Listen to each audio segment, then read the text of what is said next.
빈털터리 주제에 우리 집에 붙어 살 생각 마라. 도장이나 찍어. 시어머니는 엄마의 빈소 앞에서 제 얼굴에 이혼 서류를 집어던졌습니다.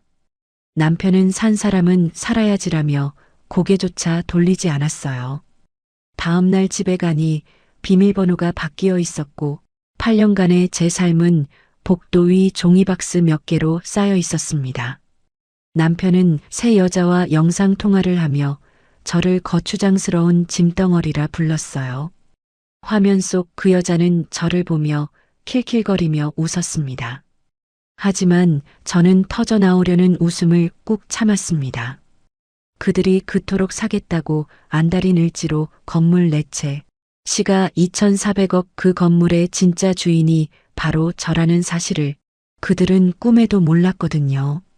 저는 하얀 정장을 입고 그들이 기다리는 회의실 문을 열었습니다. 빚쟁이 딸이라고 버렸던 그 며느리가 이 건물의 주인입니다. 대체 무슨 일이 벌어진 걸까요? 사연 시작 전에 구독과 좋아요를 눌러주시고 어디에서 듣고 계신지 댓글 남겨주시면 그곳으로 행복이 가득할 수 있도록 바라겠습니다. 장례식장의 마지막 조문객이 떠난 건 새벽 2시였습니다. 분주했던 빈소가 거짓말처럼 고요해졌죠. 조화에서 떨어진 꽃잎들이 바닥에 흩어져 있었고 어머니의 영정사진 앞에는 하얗게 핀 국화만이 무겁게 고개를 숙이고 있었습니다. 수지는 검은 상복 자락을 꼭 움켜쥔 채 홀로 영정을 지키고 있었습니다. 폐암 진단을 받은 지 3년. 어머니가 눈을 감으신 지 이틀째였습니다. 수진의 눈은 이미 부을 대로 부어서 실눈이 되어 있었고 눈물은 마를 대로 말라 있었습니다. 향 연기가 희미하게 피어오르는 빈소 안에서 수지는 영정 속 어머니의 잔잔한 미소를 멍하니 바라보고 있었습니다. 살아계실 때 늘 지으시던 그 미소가 이제는 액자 속에 갇혀 오히려 가슴을 더 깊이 짓눌렀습니다. 그때였습니다. 수진아, 잠깐 나와봐. 시아버지의 목소리가 빈소 입구에서 낮게 울렸습니다. 고개를 돌리니 검은 코트 차림의 시아버지가 팔짱을 낀 채 서 있었습니다. 그 옆에는 남편이 무표정한 얼굴로 시어머니가 입술을 꾹 다문 채 나란히 서 있었죠. 세 사람의 표정에서 조문객 앞에서 보여주던 슬픔은 이미 흔적도 없었습니다. 무언가 미리 짜고 온 사람들의 눈빛이었습니다. 시아버지가 수진을 데려간 곳은 장례식장 비상계단이었습니다. CCTV가 닿지 않는 사각지대였죠. 차가운 콘크리트 벽 사이로 형광등 하나가 간간히 깜빡거렸고 발밑에서 올라오는 냉기가 수진의 발목을 타고 스며들었습니다. 시아버지가 안주머니에서 서류 2장을 꺼내 바닥에 내던졌습니다. 종이가 시멘트 바닥에 부딪혀 서걱거리는 소리가 텅 빈 계단통에 크게 울렸습니다. 내 어머니 병원비 빚이 7억이야. 그게 우리 회사 연대보증에 걸려 있는 거 알지? 위자료 포기 각서하고 협의이혼 합의서다. 지금 당장 도장 찍어. 시아버지의 눈에서는 온화함이라고는 찾아볼 수 없었습니다. 차갑게 내려간 눈동자 위로 이마의 핏줄이 굵게 도드라져 있었죠. 장례식장에서 이혼 서류를 내밀 수 있는 사람의 얼굴이었습니다. 수진의 귀가 먹먹해졌습니다. 어머니의 장례식이 아직 끝나지도 않았는데 이혼 서류라니. 손끝이 저릿저릿 떨려왔습니다. 아버님, 지금은 어머니 장례 중이잖아요. 이건 너무 7억이 코앞에 닥쳤는데 한가하게 울고 앉아 있을 때가 아니야. 시아버지는 수진의 말을 칼같이 잘라버렸습니다. 수진이 떨리는 눈으로 남편을 돌아봤습니다. 8년을 함께한 사람이라면 적어도 한마디쯤은 막아줄 거라 생각했습니다. 남편은 비상계단 난간에 등을 기댄 채 핸드폰 화면을 들여다보고 있었습니다. 아내가 서류를 강요당하는 이 순간에도 그의 시선은 끝내 수진을 향하지 않았습니다. 여보, 산 사람은 살아야지. 고개도 들지 않았습니다. 마치 남의 일인 양 무심한 말투였죠. 8년간의 결혼 생활이 고작 그 한마디로 정리되는 순간이었습니다. 수진의 입안이 바싹 말랐습니다.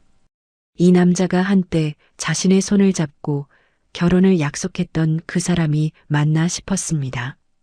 시어머니가 한 발짝 앞으로 나서며 수진을 위아래로 훑어봤습니다. 길바닥에 벌레를 내려다보는 것 같은 눈빛이었습니다.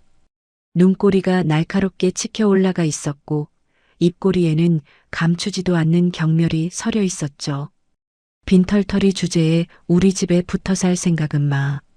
내 어머니가 남긴 거라고는 빚밖에 없잖아. 이혼하고 깔끔하게 나가는 게 너한테도 낫지 않겠어? 그 말이 수진의 가슴에 못처럼 박혔습니다.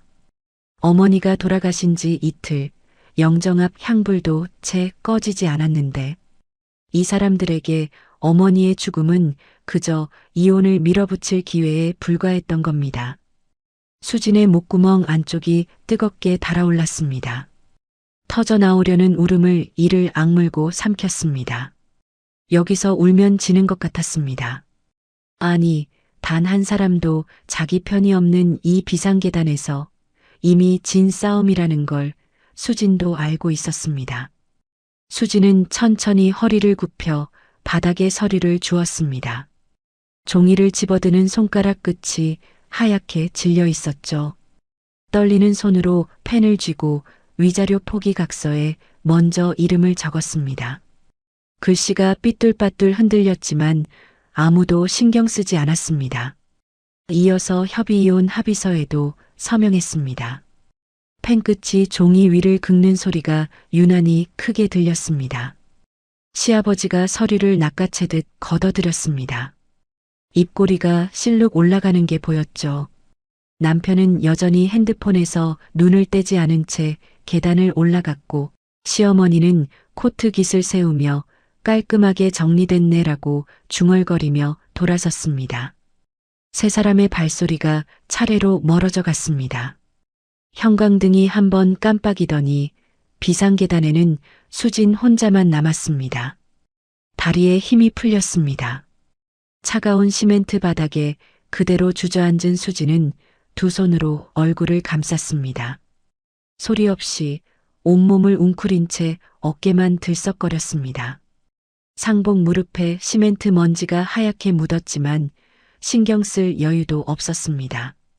한참을 그렇게 앉아 있었습니다. 비틀거리며 빈소로 돌아온 수진은 어머니의 영정 앞에 무릎을 꿇었습니다.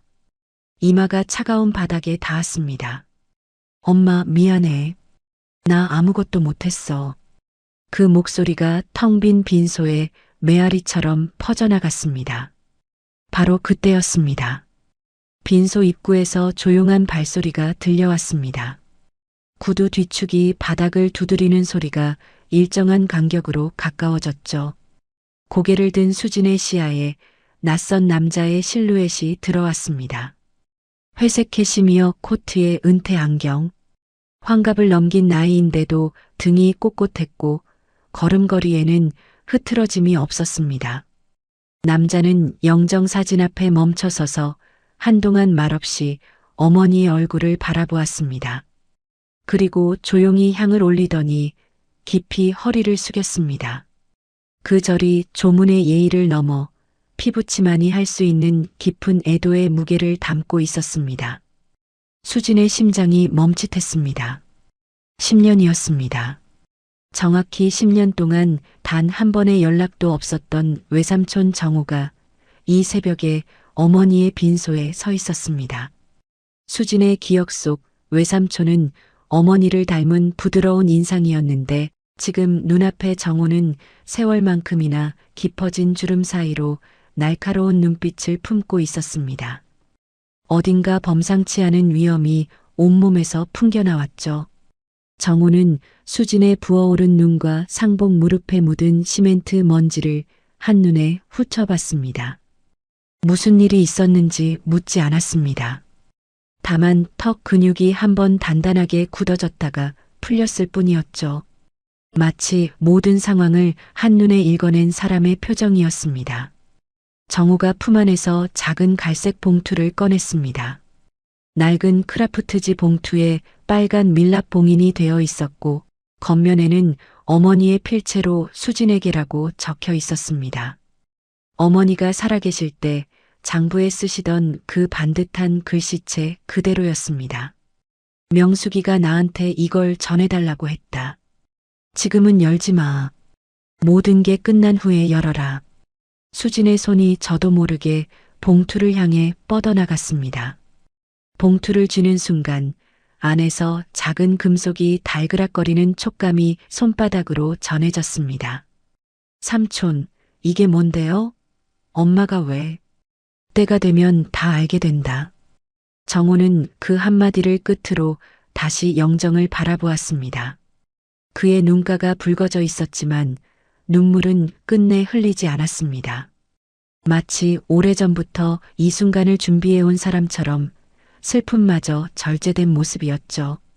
정호는 영정 사진에 고개를 한번 깊이 숙인 뒤 발소리도 없이 빈소를 떠났습니다. 홀로 남은 수지는 봉투를 가만히 뒤집어 보았습니다. 밀랍봉인 틈새로 안쪽이 살짝 비쳤습니다. 정체를 알 수 없는 작은 열쇠 하나와 접힌 메모지가 보였습니다. 메모지의 한 줄이 봉투 밖으로 살짝 삐져나와 있었습니다. 어머니의 손글씨였습니다. 삼촌을 찾아가라. 내가 가진 것의 진짜 가치를 아직 모른다. 수진의 심장이 세차게 뛰기 시작했습니다. 어머니는 빚만 남기고 떠난 게 아니었던 걸까?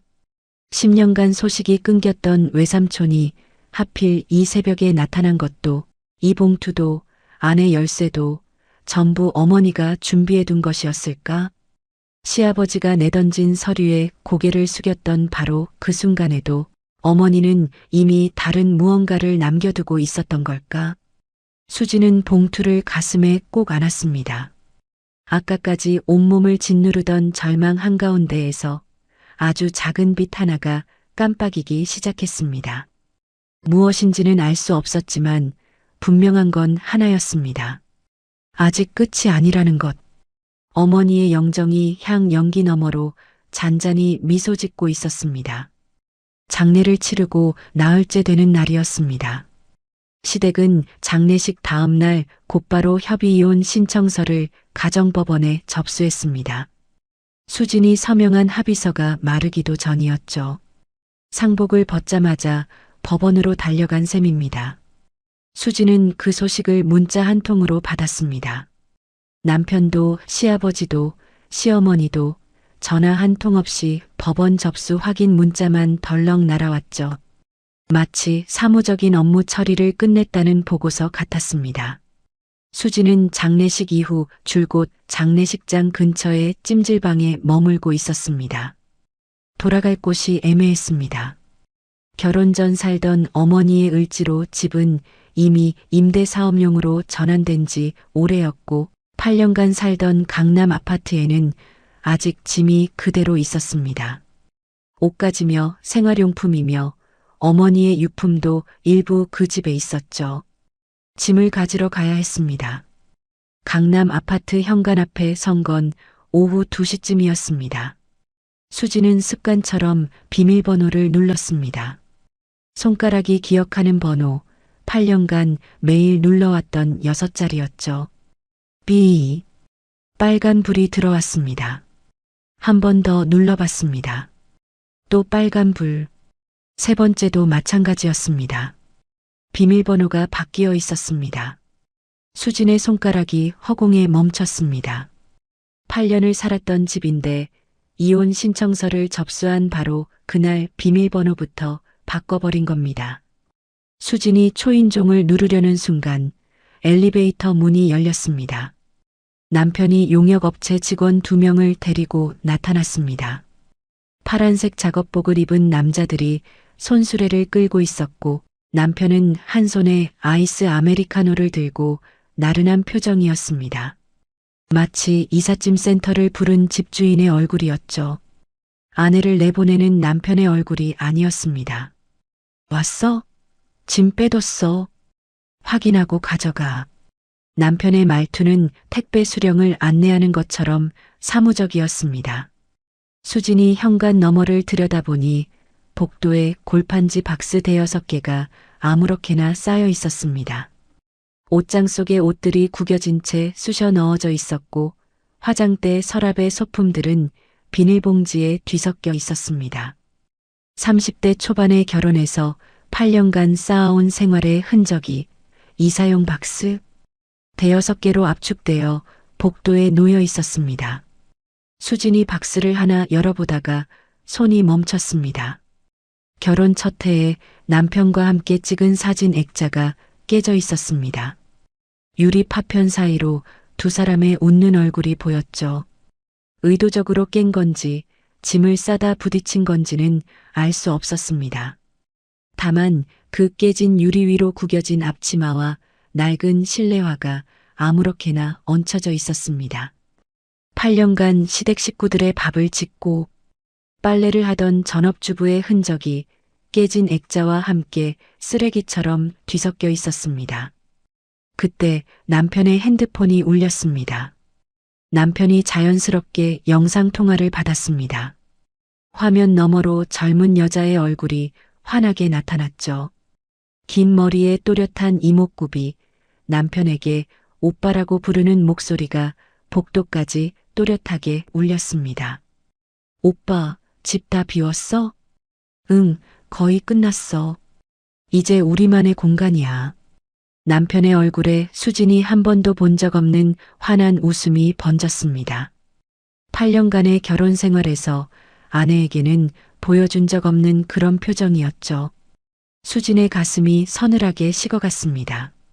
화면 속 여자가 고개를 살짝 기울이더니 남편 뒤쪽을 훑어보는 것 같았습니다. 그 시선이 카메라 너머의 수진을 향하는 듯 했죠. 그녀가 입을 열었습니다. 언니, 고생 많았어요. 이제 편하게 사세요. 목소리에는 웃음기가 가득했습니다. 위로가 아니라 승리를 선언하는 톤이었죠. 수진의 손톱이 손바닥에 파고들었습니다. 남편은 그 말에 피식 웃더니 수진을 쳐다보지도 않은 채 영상통화를 이어갔습니다. 하은아, 을지로 재개발 건 진행 잘 되고 있어. 이번에 핵심 부지만 확보하면 대박이야. 역시 오빠. 우리 아빠도 자재 납품건으로 미팅 잡혔대. 이번 사업 같이 하면 시너지 엄청날 거야. 두 사람은 수진이 서 있는 것도 잊은 듯 사업 이야기에 빠져들었습니다. 을지로 재개발, 복합단지, 투자 수익. 수진의 8년은 이미 지워졌고 새로운 파트너와의 미래만이 남편의 머릿속을 채우고 있었습니다. 남편이 영상통화를 끊고 수진을 향해 턱짓을 했습니다. 다 챙겼으면 빨리 가. 거추장스러운 짐덩어리까지 치워야 청소업체 부를 수 있으니까. 거추장스러운 짐덩어리. 수진의 귀에 그 말이 메아리 쳤습니다. 짐덩어리라는 게 박스를 말하는 건지 자기 자신을 말하는 건지 아마 둘 다였을 겁니다. 수진은 대꾸하지 않았습니다. 주먹을 꽉 쥔 채 박스를 하나하나 뒤졌습니다. 찾는 것이 있었습니다. 옷도 살림살이도 깨진 액자도 상관없었습니다. 오직 하나 어머니의 사진이 필요했습니다. 맨 아래 박스에서 어머니의 사진 액자를 찾아냈습니다. 다행히 유리는 멀쩡했습니다. 액자 속 어머니는 을지로 가게 앞에서 활짝 웃고 계셨죠. 수진은 그 액자를 가슴에 꼭 안았습니다. 손가락 끝이 닿는 나무 테두리에서 어머니의 온기가 느껴지는 것 같았습니다. 나머지 박스를 손수레에 실었습니다. 용역 직원들은 이미 철수한 뒤였고 엘리베이터 앞에서 무거운 손수레를 미는 건 수진 혼자의 몫이었습니다. 아파트 로비를 지날 때 경비원이 안쓰러운 눈으로 수진을 바라봤지만 아무 말도 하지 않았습니다. 수진도 고개를 들지 않았죠. 강남의 넓은 대로를 빠져나와 수진이 향한 곳은 성북동이었습니다. 어머니가 생전에 마련해둔 작은 빌라였죠. 지인 명의로 되어 있는 비상용 거처라고 어머니가 한번 언급하신 적이 있었습니다. 당시에는 그 말뜻을 깊이 생각하지 못했는데 지금에서야 어머니가 왜 그런 공간을 준비해 두셨는지 어렴풋이 짐작이 갔습니다. 빌라는 낡았습니다. 외벽 페인트가 곳곳에서 벗겨져 있었고 계단 난간은 녹이 슬어 손에 닿으면 가루가 묻어났습니다. 현관문을 열자 오래된 집 특유의 퀴퀴한 냄새가 코를 찔렀습니다. 아까까지 있었던 강남 아파트의 넓은 거실과 통유리 창이 떠올랐다가 이내 사라졌습니다. 이제 그곳은 수진의 공간이 아니었으니까요. 좁은 방 한가운데 박스를 내려놓고 어머니의 사진 액자를 낡은 선반 위에 올렸습니다. 기울어진 선반 위에서 액자가 위태롭게 흔들렸지만 쓰러지지는 않았습니다. 수지는 그 앞에 한참을 서서 어머니의 얼굴을 바라보았습니다. 장례식장 새벽 외삼촌이 건넨 갈색 봉투가 떠올랐습니다. 수지는 가방 깊숙이 넣어둔 봉투를 꺼냈습니다. 밀랍봉이는 그대로였고 안에서 달그락거리는 열쇠의 감촉이 손끝에 전해졌습니다. 외삼촌의 목소리가 귓가에 맴돌았습니다. 모든 게 끝난 후에 열어라. 아직 열 수는 없었습니다. 하지만 그 봉투를 쥐고 있는 것만으로도 완전히 무너지지는 않을 것 같았습니다. 어머니가 남긴 마지막 메모의 문장이 머릿속에 선명하게 떠올랐습니다. 내가 가진 것의 진짜 가치를 아직 모른다. 수지는 열쇠를 손바닥 위에 올려놓고 가만히 들여다보았습니다. 작고 차가운 금속 조각이었지만 왠지 모르게 묵직한 무게감이 느껴졌습니다. 이 열쇠가 무엇을 여는 건지는 아직 몰랐습니다. 하지만 한 가지는 분명했습니다. 어머니는 아무 준비 없이 떠나신 분이 아니었습니다. 수진이 열쇠를 다시 봉투에 넣고 가슴 쪽 주머니에 품었습니다. 그리고 어머니의 사진을 바라보며 나직이 말했습니다. 엄마, 나 울지 않을게. 목소리는 갈라졌지만 눈에서는 더 이상 눈물이 흐르지 않았습니다. 성북동 빌라의 작은 창문 너머로 겨울 해가 길게 기울고 있었습니다. 좁은 방 안에는 어머니의 사진과 갈색 봉투, 그리고 수진만 남아 있었습니다.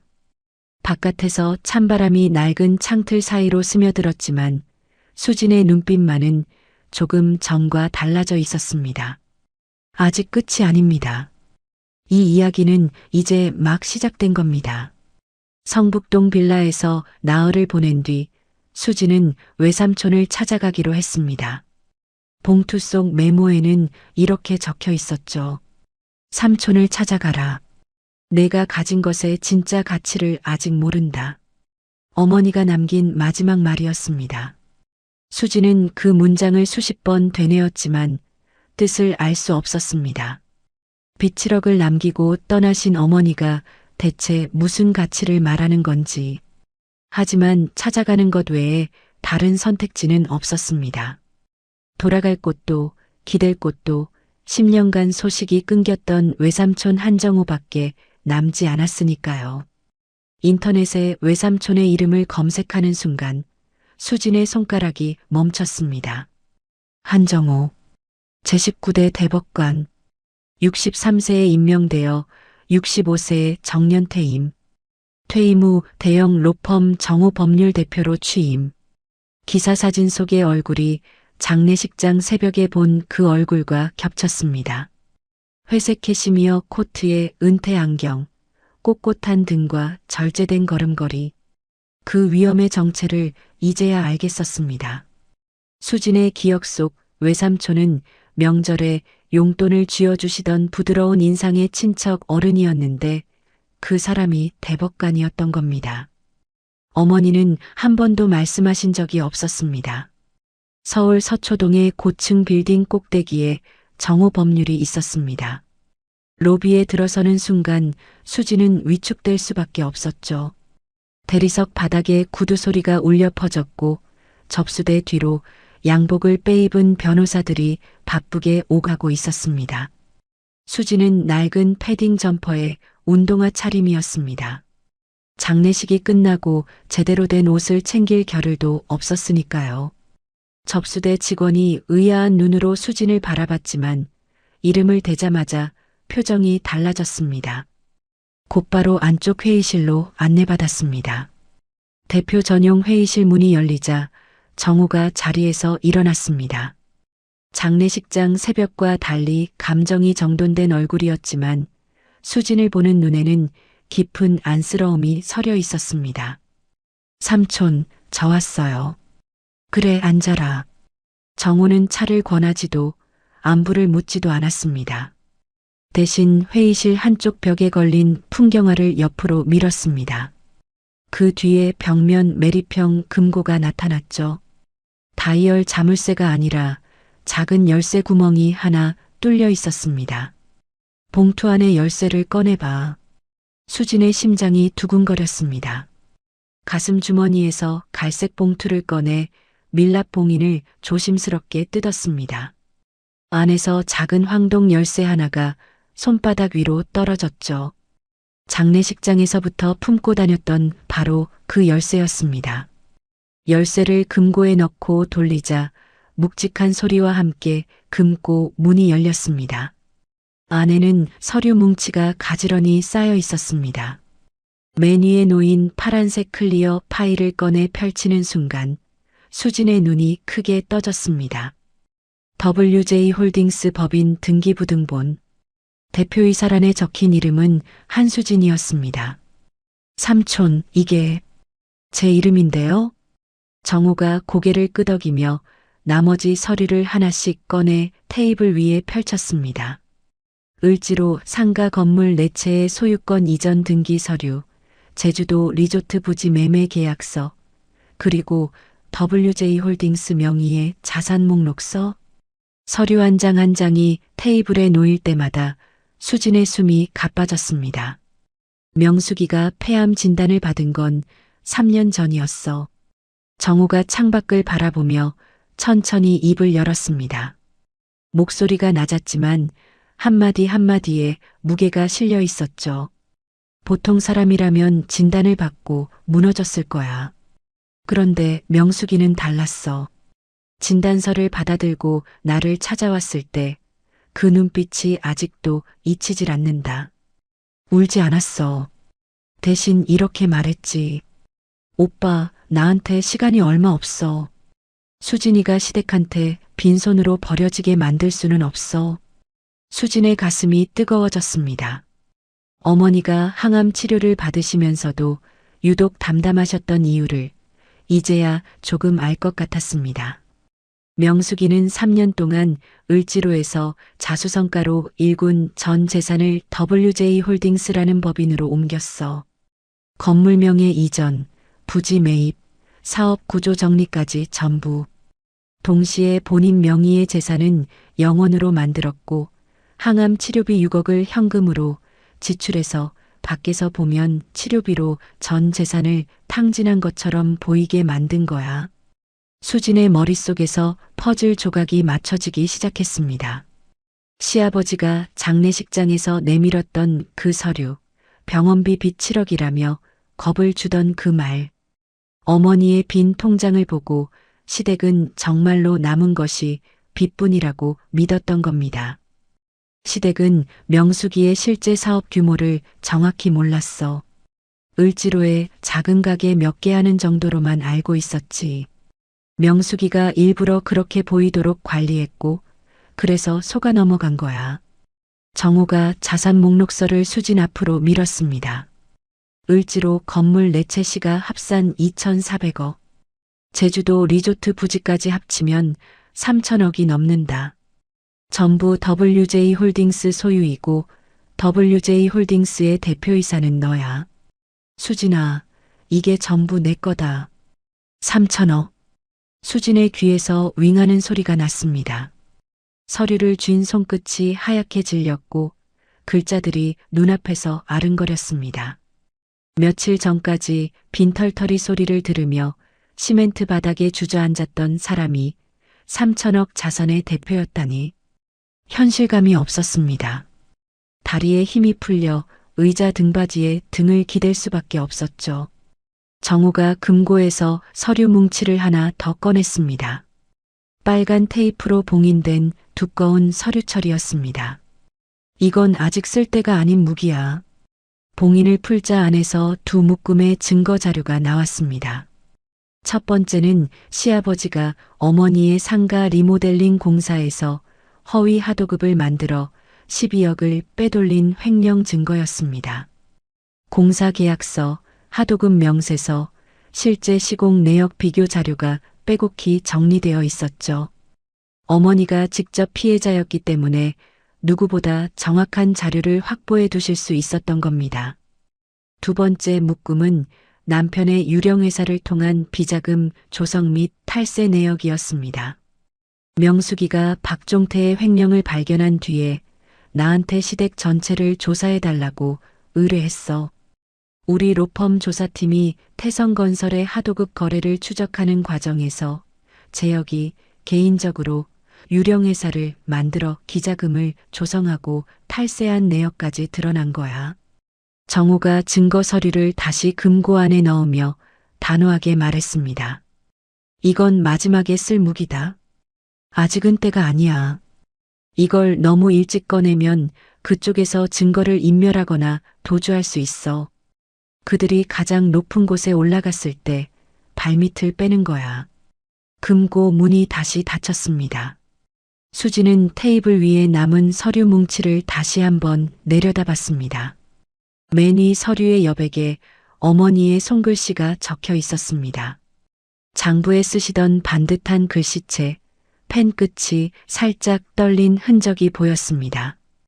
항암 치료 중에 쓰신 거라는 게 글씨만 봐도 느껴졌습니다. 수진아, 엄마가 남기는 마지막 선물이야. 너를 버린 사람들에게 속지 마. 글씨가 눈물에 번졌습니다. 수진이 입술을 꽉 깨물었지만 소용없었습니다. 어머니는 항암 주사를 맞으시면서도 머리카락이 빠지는 걸 지켜보시면서도 딸이 버려질 그날을 대비하고 계셨던 겁니다. 3년이라는 시간 동안 한 번도 내색하지 않으시고 혼자서 이 모든 걸 설계하신 겁니다. 수진의 어깨가 크게 떨렸습니다. 참으려 했지만 한 번 터진 울음은 멈출 수가 없었죠. 서류를 가슴에 끌어안은 채 오래도록 울었습니다. 정우는 아무 말 없이 옆에 앉아 있었습니다. 조카가 울음을 그칠 때까지 기다려주는 것, 그것이 지금 할 수 있는 전부였습니다. 회의실 안에는 수진의 흐느낌만이 조용히 울렸습니다. 한참 뒤 수진이 눈물을 닦고 고개를 들었습니다.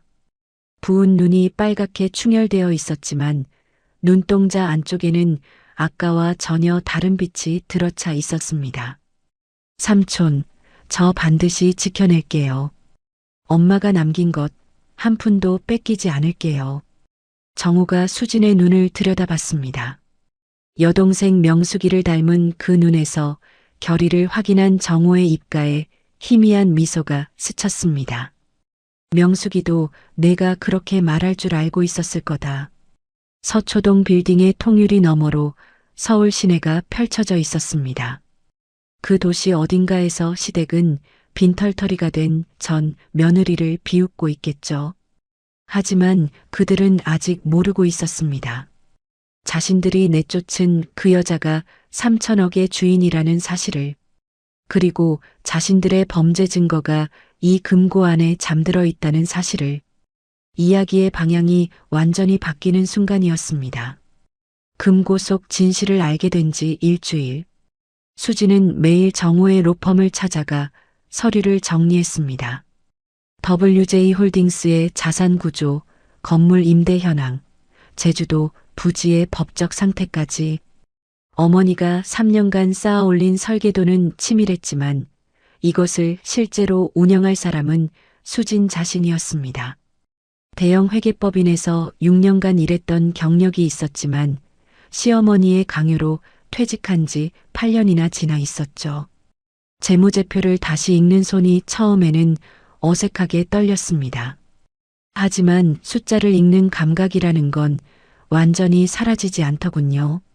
하루, 이틀, 사흘이 지나면서 수진의 눈이 서서히 날카로워지기 시작했습니다.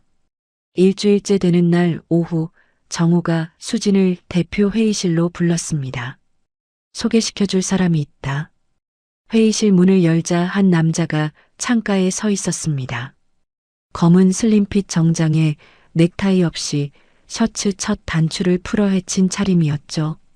39인데 40쯤으로 보이는 눈매가 날카롭지만 입가에는 여유가 서린 인상이었습니다. 책상 위에 펼쳐놓은 영문 보고서 위로 영어와 한국어가 빼곡히 적힌 메모지가 어지럽게 흩어져 있었습니다. 내 제자야. 정태민. 월가에서 기업 인수합병을 전문으로 하는 사모펀드 본부장이었고 내가 부탁해서 귀국시켰다. 태민이 수진에게 가볍게 고개를 숙였습니다. 눈이 마주치는 순간 수진은 묘한 느낌을 받았습니다. 동정이나 호기심이 아니라 상대를 있는 그대로 파악하려는 분석가의 시선이었죠. 불쾌하지는 않았지만 긴장이 되었습니다. 한수진 대표님, 먼저 이걸 봐주시겠습니까? 태민이 테이블 위에 대형 도면을 펼쳤습니다. 을지로 일대의 블록 지도 위에 빨간색 형광펜으로 4곳이 표시되어 있었죠. 수진의 건물들이었습니다. 태성건설의 박재혁 상무가 추진 중인 을지로 복합단지 재개발 사업 도면입니다.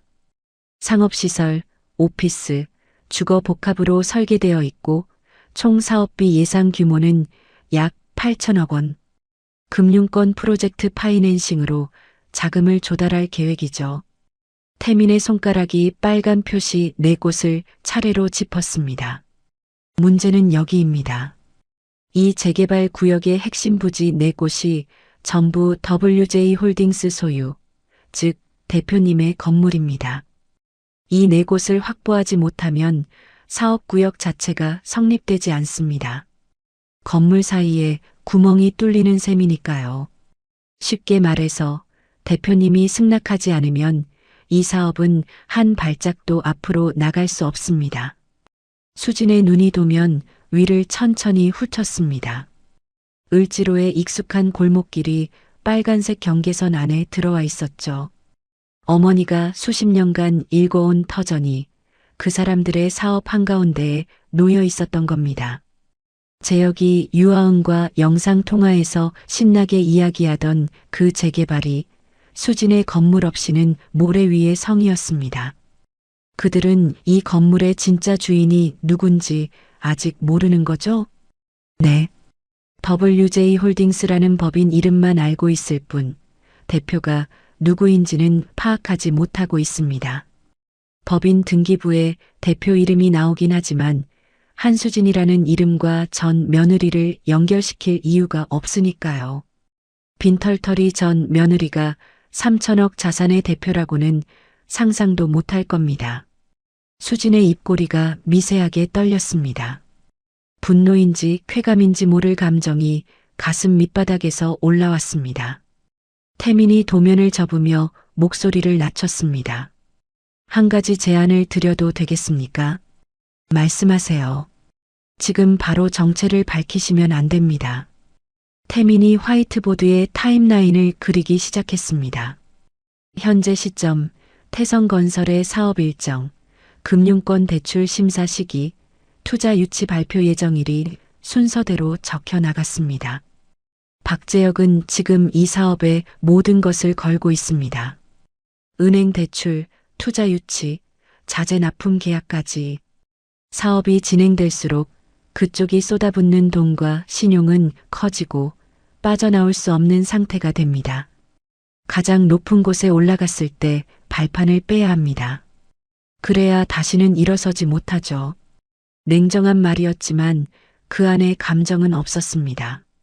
월가에서 수십 건의 기업 인수합병을 다뤄온 사람의 순수한 전략적 판단이었죠.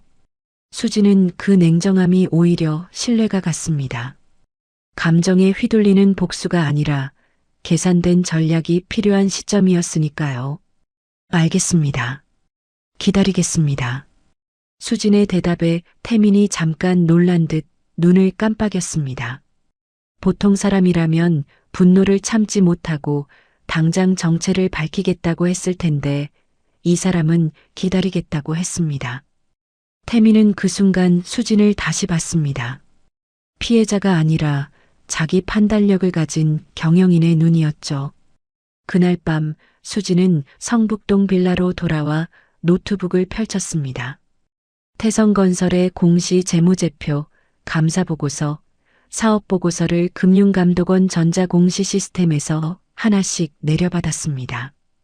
회계법인 시절의 습관이 저절로 돌아왔죠. 손익계산서부터 현금 흐름표, 주석 사항까지 한 줄도 빠뜨리지 않고 읽어나갔습니다. 3시간째 숫자의 바다를 헤엄치던 수진의 손가락이 멈췄습니다. 자재 납품 단가였습니다. 태성건설의 원가 명세서에 기재된 인테리어 자재 납품 단가가 업계 시세보다 눈에 띄게 높았습니다. 수진이 건설업 원가 통계 자료와 대조해 보니 30% 이상 부풀려져 있었죠. 납품 업체 이름을 확인하는 순간 퍼즐이 맞았습니다. 유광수 자재 유통, 유아은의 아버지 회사였습니다. 이건 단순한 연애가 아니었구나. 재혁과 유아은의 관계는 로맨스가 아니었습니다. 유광수가 태성건설의 자재를 시세보다 30% 비싸게 납품하고 그 대가로 재혁은 유광수에게 독점 납품권을 보장해주는 연인 관계를 앞세운 사업적 결탁이었던 겁니다. 수진이 회계사 시절 수없이 봐왔던 관계사 간 부당 내부 거래의 전형적인 구조였습니다. 수진은 납품 단가 비교 자료를 엑셀 파일로 정리하고 저장했습니다. 이것은 아직 쓸 카드가 아니었습니다. 태민의 말대로 그들이 더 높이 올라갈 때까지 기다려야 했죠. 하지만 무기는 하나씩 쌓이고 있었습니다. 다음 날 아침 수진은 성북동 빌라의 작은 화장대 거울 앞에 섰습니다. 거울 속의 자신을 오래도록 바라봤습니다. 수수한 전업주부의 모습이 그대로였죠. 흘러내리는 긴 생머리, 도수 높은 안경, 색이 바랜 니트, 8년간 시댁의 그늘 아래서 자신을 숨겨온 모습이었습니다. 수진은 안경을 벗었습니다. 거울 속 얼굴의 윤곽이 또렷해졌습니다. 그리고 가방에서 미용실 예약 확인 문자를 확인했습니다. 2시간 뒤 미용실 거울 앞에서 긴 머리카락이 가위질 소리와 함께 바닥으로 떨어졌습니다. 어깨까지 내려오던 머리가 턱선 위로 올라갔고 앞머리가 이마를 시원하게 드러냈습니다. 미용사가 마지막 손질을 끝내자 거울 속에 전혀 다른 사람이 앉아 있었습니다. 돌아오는 길에 백화점에 들렀습니다. 검은색 테일러드 정장 한 벌, 흰색 실크 블라우스, 낮은 굽의 검은 펌프스. 거울 앞에서 정장을 갖춰 입은 수지는 스스로도 놀랐습니다. 6년간 회계법인의 복도를 걸었던 그때의 자신이 돌아온 것 같았습니다. 아니, 그때보다 더 단단해진 눈빛이었죠. 빌라로 돌아온 수진이 어머니의 사진 앞에 섰습니다. 정장 차림의 자신을 보여드리고 싶었습니다. 엄마, 나 좀 달라 보이죠? 사진 속 어머니는 변함없이 웃고 계셨습니다. 을지로 가게 앞에서 찍은 그 환한 웃음. 수진의 눈시울이 뜨거워졌지만 이번에는 참을 수 있었습니다. 슬퍼서 올라오는 눈물이 아니라 결심이 단단해지면서 올라오는 뜨거움이었으니까요. 태민이 보낸 문자가 도착했습니다. 내일 오전 10시 첫 번째 전략회의. 준비해야 할 자료 목록이 길게 이어져 있었습니다. 수진은 노트북을 다시 펼치고 자료 정리를 시작했습니다. 밤이 깊어질수록 성북동 빌라의 작은 창문에 불빛이 새어나왔습니다. 낡은 빌라의 좁은 방에서 3천억 자산의 대표가 조용히 칼을 갈고 있었습니다.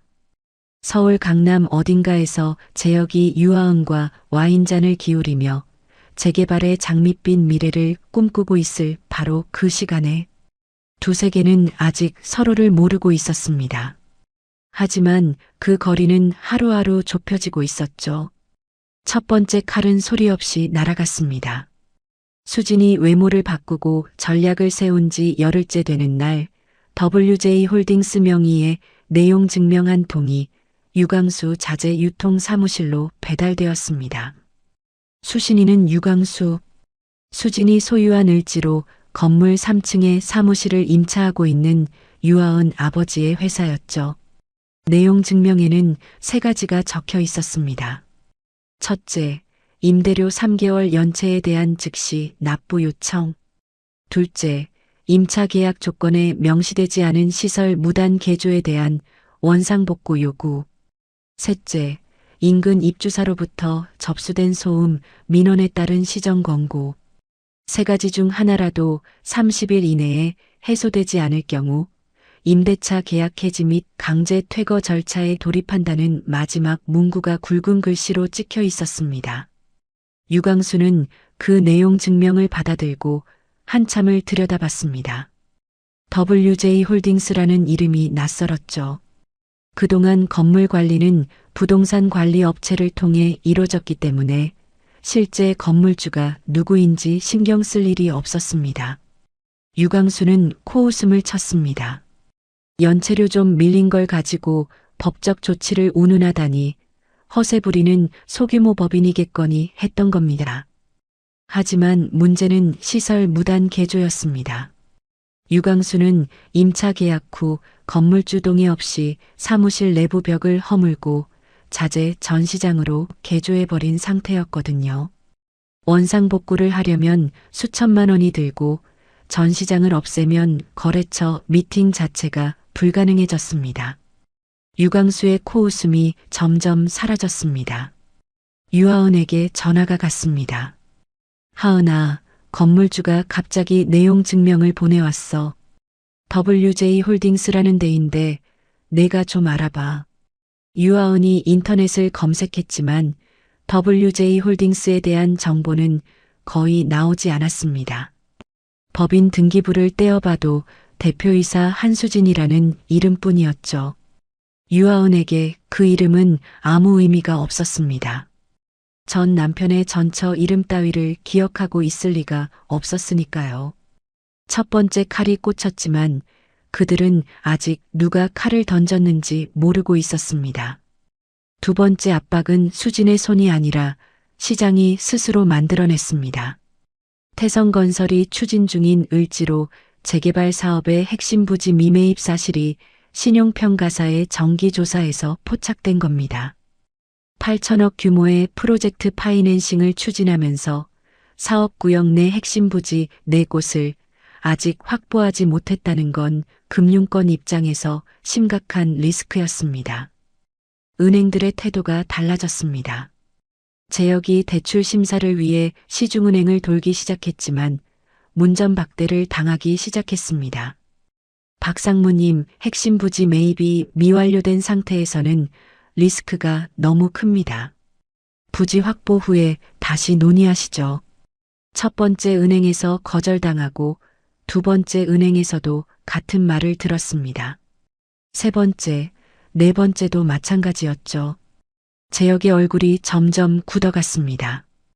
은행 로비를 나설 때마다 넥타이를 잡아당기는 횟수가 늘었고 운전대를 잡는 손에 힘이 들어갔습니다. 문제는 사업이 이미 상당 부분 진행되어 있었다는 겁니다. 설계비, 인허가 비용, 초기 자재 계약금이 수십억 단위로 나간 상태였습니다. 여기서 멈추면 매몰 비용만 수백억이었죠. 앞으로 가자니 돈이 없고 멈추자니 이미 쏟아부은 돈이 아까운 상황. 재역은 결국 제2금융권의 문을 두드렸습니다. 저축은행, 캐피털, 그리고 금리가 훨씬 높은 사채업자까지. 이자가 눈덩이처럼 불어나기 시작했지만 핵심 부지만 확보하면 전부 만회할 수 있다고 스스로를 다독였습니다. 수지는 이 모든 상황을 태민을 통해 보고받고 있었습니다. 예상대로입니다. 시중은행에서 전부 거절당했고 제2금융권으로 넘어갔습니다. 올가미가 조여지고 있어요. 태민의 보고를 듣는 수진의 표정은 담담했습니다. 하지만 속은 편치 않았습니다. 냉정하게 계산해야 한다는 걸 알면서도 한때 가족이었던 사람들이 무너져가는 과정을 지켜보는 건 생각보다 복잡한 감정을 불러일으켰죠. 수지는 그 감정을 의식적으로 눌러 담았습니다. 지금 흔들리면 어머니가 3년간 준비하신 모든 것이 물거품이 되니까요. 그런데 수진을 진짜 흔든 건 따로 있었습니다. 어느 날 밤 태민이 보낸 링크를 열어본 수진의 얼굴이 돌처럼 굳었습니다. 유아은의 SNS 계정이었습니다. 화면을 가득 채운 건 재혁과 유아은의 화려한 일상이었죠. 고급 레스토랑에서 와인잔을 기울이는 사진, 해외 리조트 수영장에서 찍은 셀카, 명품 매장에서 쇼핑백을 들고 포즈를 취한 사진. 두 사람의 얼굴에는 세상 걱정 하나 없는 웃음이 가득했습니다. 수진의 손가락이 화면을 내릴수록 가슴이 조여왔습니다. 8년간 시댁에 밥을 짓고 빨래를 하느라 포기했던 것들이 사진 한 장 한 장마다 비수처럼 꽂혔습니다. 회계법인의 커리어도, 자기만의 시간도, 동료들과의 저녁 식사도, 수진이 포기한 모든 것 위에서 저 두 사람이 웃고 있었습니다. 그리고 가장 최근 게시물에서 수진의 시선이 멈췄습니다. 유아은이 올린 글이었습니다. 재혁과 나란히 찍은 커플 사진 아래에 이렇게 적혀 있었죠. 무능한 전처 덕분에 행복합니다. 하트가 달려 있었고 댓글창에는 언니 찰떡이에요. 전처분 불쌍하긴 하지만 새 출발 축하해요. 같은 반응이 줄줄이 달려 있었습니다. 수진의 손이 떨렸습니다. 핸드폰을 쥔 손가락 마디가 하얘질 정도로 힘이 들어갔습니다. 무능한 전처. 그 네 글자가 눈앞에서 타오르는 것 같았습니다. 회계법인에서 6년간 야근하며 쌓은 커리어를 시어머니의 한마디에 접어야 했던 그 순간이 떠올랐습니다. 그리고 그 이후 8년간 밥과 빨래와 시중으로 보낸 나날. 무능한 게 아니라 무능하게 만들어 놓은 거잖아. 핸드폰을 내려놓으려는데 태민에게서 또 다른 소식이 도착했습니다. 시어머니가 강남의 동네 모임에서 입을 놀리고 있다는 정보였습니다. 우리 며느리였던 애가 빚쟁이 엄마 닮아서 거지됐대. 가진 거라고는 병원비 빚밖에 없는 년이 우리 집에 8년을 붙어 살았으니 사실 확인도 없이 가정법원에 이혼 신청이 접수된 그 기세를 몰아 수진의 이름에 흠집을 내고 다니는 중이었습니다. 수진의 양손에 주먹이 쥐어졌습니다. 관자놀이가 뜨거워지고 가슴속에서 뜨거운 것이 치밀어 올랐습니다. 당장이라도 정체를 밝히고 싶었습니다. 3천억의 주인이 누구인지, 당신들이 내쫓은 며느리가 어떤 사람인지, 지금 당장 얼굴 앞에 등기권리증을 들이밀고 싶었습니다. 하지만 수지는 꾹 참았습니다. 가장 높은 곳에 올라갔을 때 발판을 빼야 합니다. 태민의 말이 머릿속에서 울렸습니다. 지금 감정에 휘둘리면 그들에게 대비할 시간을 주는 것이었습니다. 횡령 증거를 인멸하고 비자금을 숨기고 사업 구조를 바꿀 시간을 말이죠. 수지는 떨리는 손으로 핸드폰을 뒤집어 놓았습니다. 유아은의 SNS 화면이 사라졌습니다. 그리고 스스로에게 나직이 말했습니다. 감정이 아니라 계산으로 갚는다.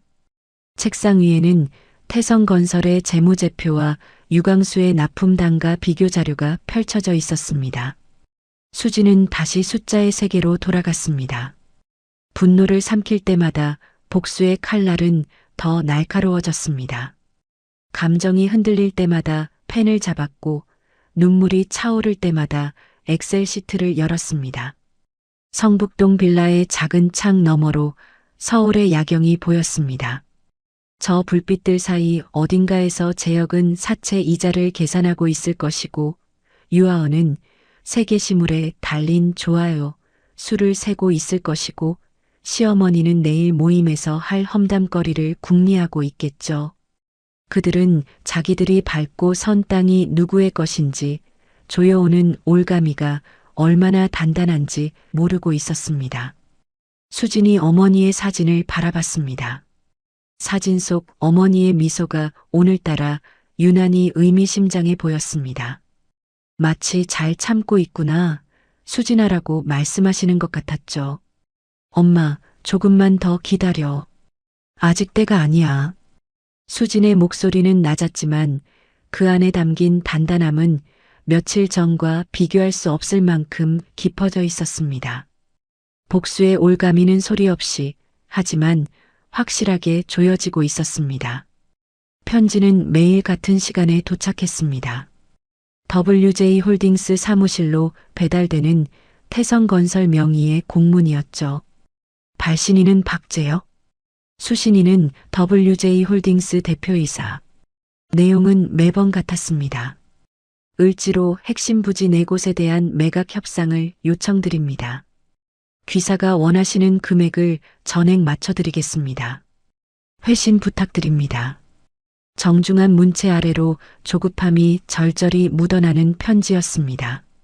첫째 날, 둘째 날, 셋째 날. 편지가 쌓여갔습니다. 수지는 그 편지들을 책상 한쪽에 가지런히 세워놓고 한 통도 열어보지 않았습니다. 태민이 옆에서 편지 더미를 바라보며 말했습니다. 벌써 7통째입니다. 하루에 한 통씩 빠짐없이. 이 정도면 충분히 조급해진 겁니다. 일주일째, 8번째 편지가 도착한 날이었습니다. 이번에는 공문 형식이 아니라 재혁이 직접 쓴 손편지였죠. 만년필로 쓴 반듯한 글씨 아래 이례적으로 시아버지의 직인까지 찍혀 있었습니다. 태성건설 회장 박종태. 회사의 최고 결정권자가 직접 나서겠다는 뜻이었습니다. 태민이 그 편지를 읽고 수진을 바라봤습니다. 이제 만나주는 게 좋겠어요. 단 조건이 있습니다. 어떤 조건이요? 참석자 전원 참석. 박종태 회장, 재혁, 유광수, 유아은까지. 한 명이라도 빠지면 미팅은 없다고 통보하십시오. 자리를 한 번에 만들어야 합니다. 수진이 고개를 끄덕였습니다. 태민의 의도를 단번에 알아챘죠. 정체를 밝히는 그 순간 모든 사람이 같은 자리에 있어야 충격이 극대화된다는 것을 수진은 WJ 홀딩스 명의로 회신을 보냈습니다. 2주 후 을지로 본사 건물 최상층 회의실. 참석자 전원 출석을 조건으로 한 미팅 일정이 확정되었습니다. 하지만 그 미팅보다 먼저 수진에게는 넘어야 할 관문이 하나 남아 있었습니다. 협의이혼의 숙려기간 30일이 지나고 가정법원에서 이혼 의사확인 기일이 잡혔습니다. 이혼이 법적으로 확정되는 마지막 절차였죠. 수진에게 이날은 2가지 의미가 있었습니다. 하나는 8년간의 결혼이 끝나는 날이라는 것. 그리고 또 하나는 시댁이 수진을 마지막으로 얕보게 만드는 날이라는 것. 수진은 법원의 갈옷을 일부러 골랐습니다. 검은 정장이 아니었습니다. 성북동 빌라에서 입던 낡은 베이지색 카디건에 색이 바랜 면바지, 굽 다른 운동화. 며칠 전 미용실에서 다듬은 머리도 다시 질끈 묶어 올렸습니다. 화장기 하나 없는 얼굴로 거울을 보니 쫓겨나던 날 강남 아파트 복도에 서 있던 그 모습 그대로였습니다. 태민이 의아한 눈으로 물었습니다. 왜 일부러 그렇게 입으시는 겁니까? 마지막이니까요. 저 사람들이 저를 한 번만 더 깔보게 두려고요. 완전히 방심하게 만들어야 해요. 수진의 눈에 차가운 빛이 스쳤습니다. 태민은 그 눈빛을 보고 더 이상 묻지 않았습니다. 서울가정법원 조정실. 오전 10시. 수진이 먼저 도착해 있었습니다. 잠시 후 재혁이 양복 차림의 변호사와 함께 들어왔고 그 뒤로 시아버지와 시어머니가 나란히 걸어 들어왔습니다. 시어머니는 밍크 코트에 명품 가방을 들고 있었죠. 마치 법원이 아니라 백화점에 가는 것 같은 차림이었습니다. 시어머니가 수진을 위아래로 훑어봤습니다. 낡은 카디건, 화장기 없는 얼굴, 허름한 운동화. 시어머니의 입꼬리가 올라갔습니다. 안도하는 표정이었죠. 자기가 내쫓은 며느리가 정말로 거짓골이 되었다는 것에 대한 만족감이 얼굴 전체에 퍼져 있었습니다. 판사가 두 사람에게 차례로 물었습니다. 신청인 박재혁 씨, 이혼 의사를 확인합니다. 본인의 자유로운 의사에 의한 것입니까? 네, 그렇습니다. 재혁은 고개도 돌리지 않고 대답했습니다. 마치 서류 한 장에 결제 도장을 찍는 것처럼 무심했죠. 상대방 한수진 씨, 이혼 의사를 확인합니다. 위자료나 재산 분할에 대해 요청하실 사항이 있으십니까? 법정안이 조용해졌습니다. 시아버지가 턱을 당기고 수진을 노려봤습니다. 재혁의 변호사가 펜을 쥔 손에 힘을 줬죠. 만약 수진이 여기서 위자료를 요구하면 일이 복잡해질 수 있었습니다. 하지만 걱정은 길지 않았습니다. 없습니다. 위자료도 재산 분할도 요구하지 않겠습니다. 수진의 목소리는 담담했습니다. 떨림도 울먹임도 없었죠. 재혁의 변호사가 안도의 숨을 내쉬었고 시아버지의 어깨에서 긴장이 풀렸습니다. 시어머니가 시아버지 귀에 대고 속삭였습니다. 조정실 안이 조용해서 수진의 귀에까지 들렸습니다. 역시 빈털털이라 요구할 것도 없나 봐. 재혁이 변호사와 악수를 나눴습니다. 수고하셨습니다. 깔끔하게 끝났네요. 변호사가 서류를 정리하며 미소를 짓는 게 보였죠. 시어머니가 조정실 문을 나서며 혀를 차는 소리가 들렸습니다. 저런 게 앞으로 어떻게 살아가려고. 쯧쯧. 수지는 그 말을 등 뒤로 흘렸습니다. 입술을 꼭 다문 채 마지막까지 고개를 숙이고 있었습니다. 시댁 가족은 승리의 기분으로 법원 로비를 활보하며 나갔죠. 수진이라는 존재는 이미 그들의 인생에서 완전히 지워진 것처럼 보였습니다. 수진은 천천히 법원 건물을 나섰습니다. 3월의 차가운 바람이 얼굴을 때렸습니다. 법원 정문의 넓은 계단을 한 발짝 내려가는 동안 8년의 무게가 등에서 서서히 벗겨져 나가는 기분이었습니다. 더 이상 며느리가 아니었습니다. 더 이상 그 집의 사람이 아니었습니다. 이 순간부터 수지는 오롯이 자기 자신이었습니다. 법원 계단 끝에 검은색 고급 세단 한 대가 기다리고 있었습니다.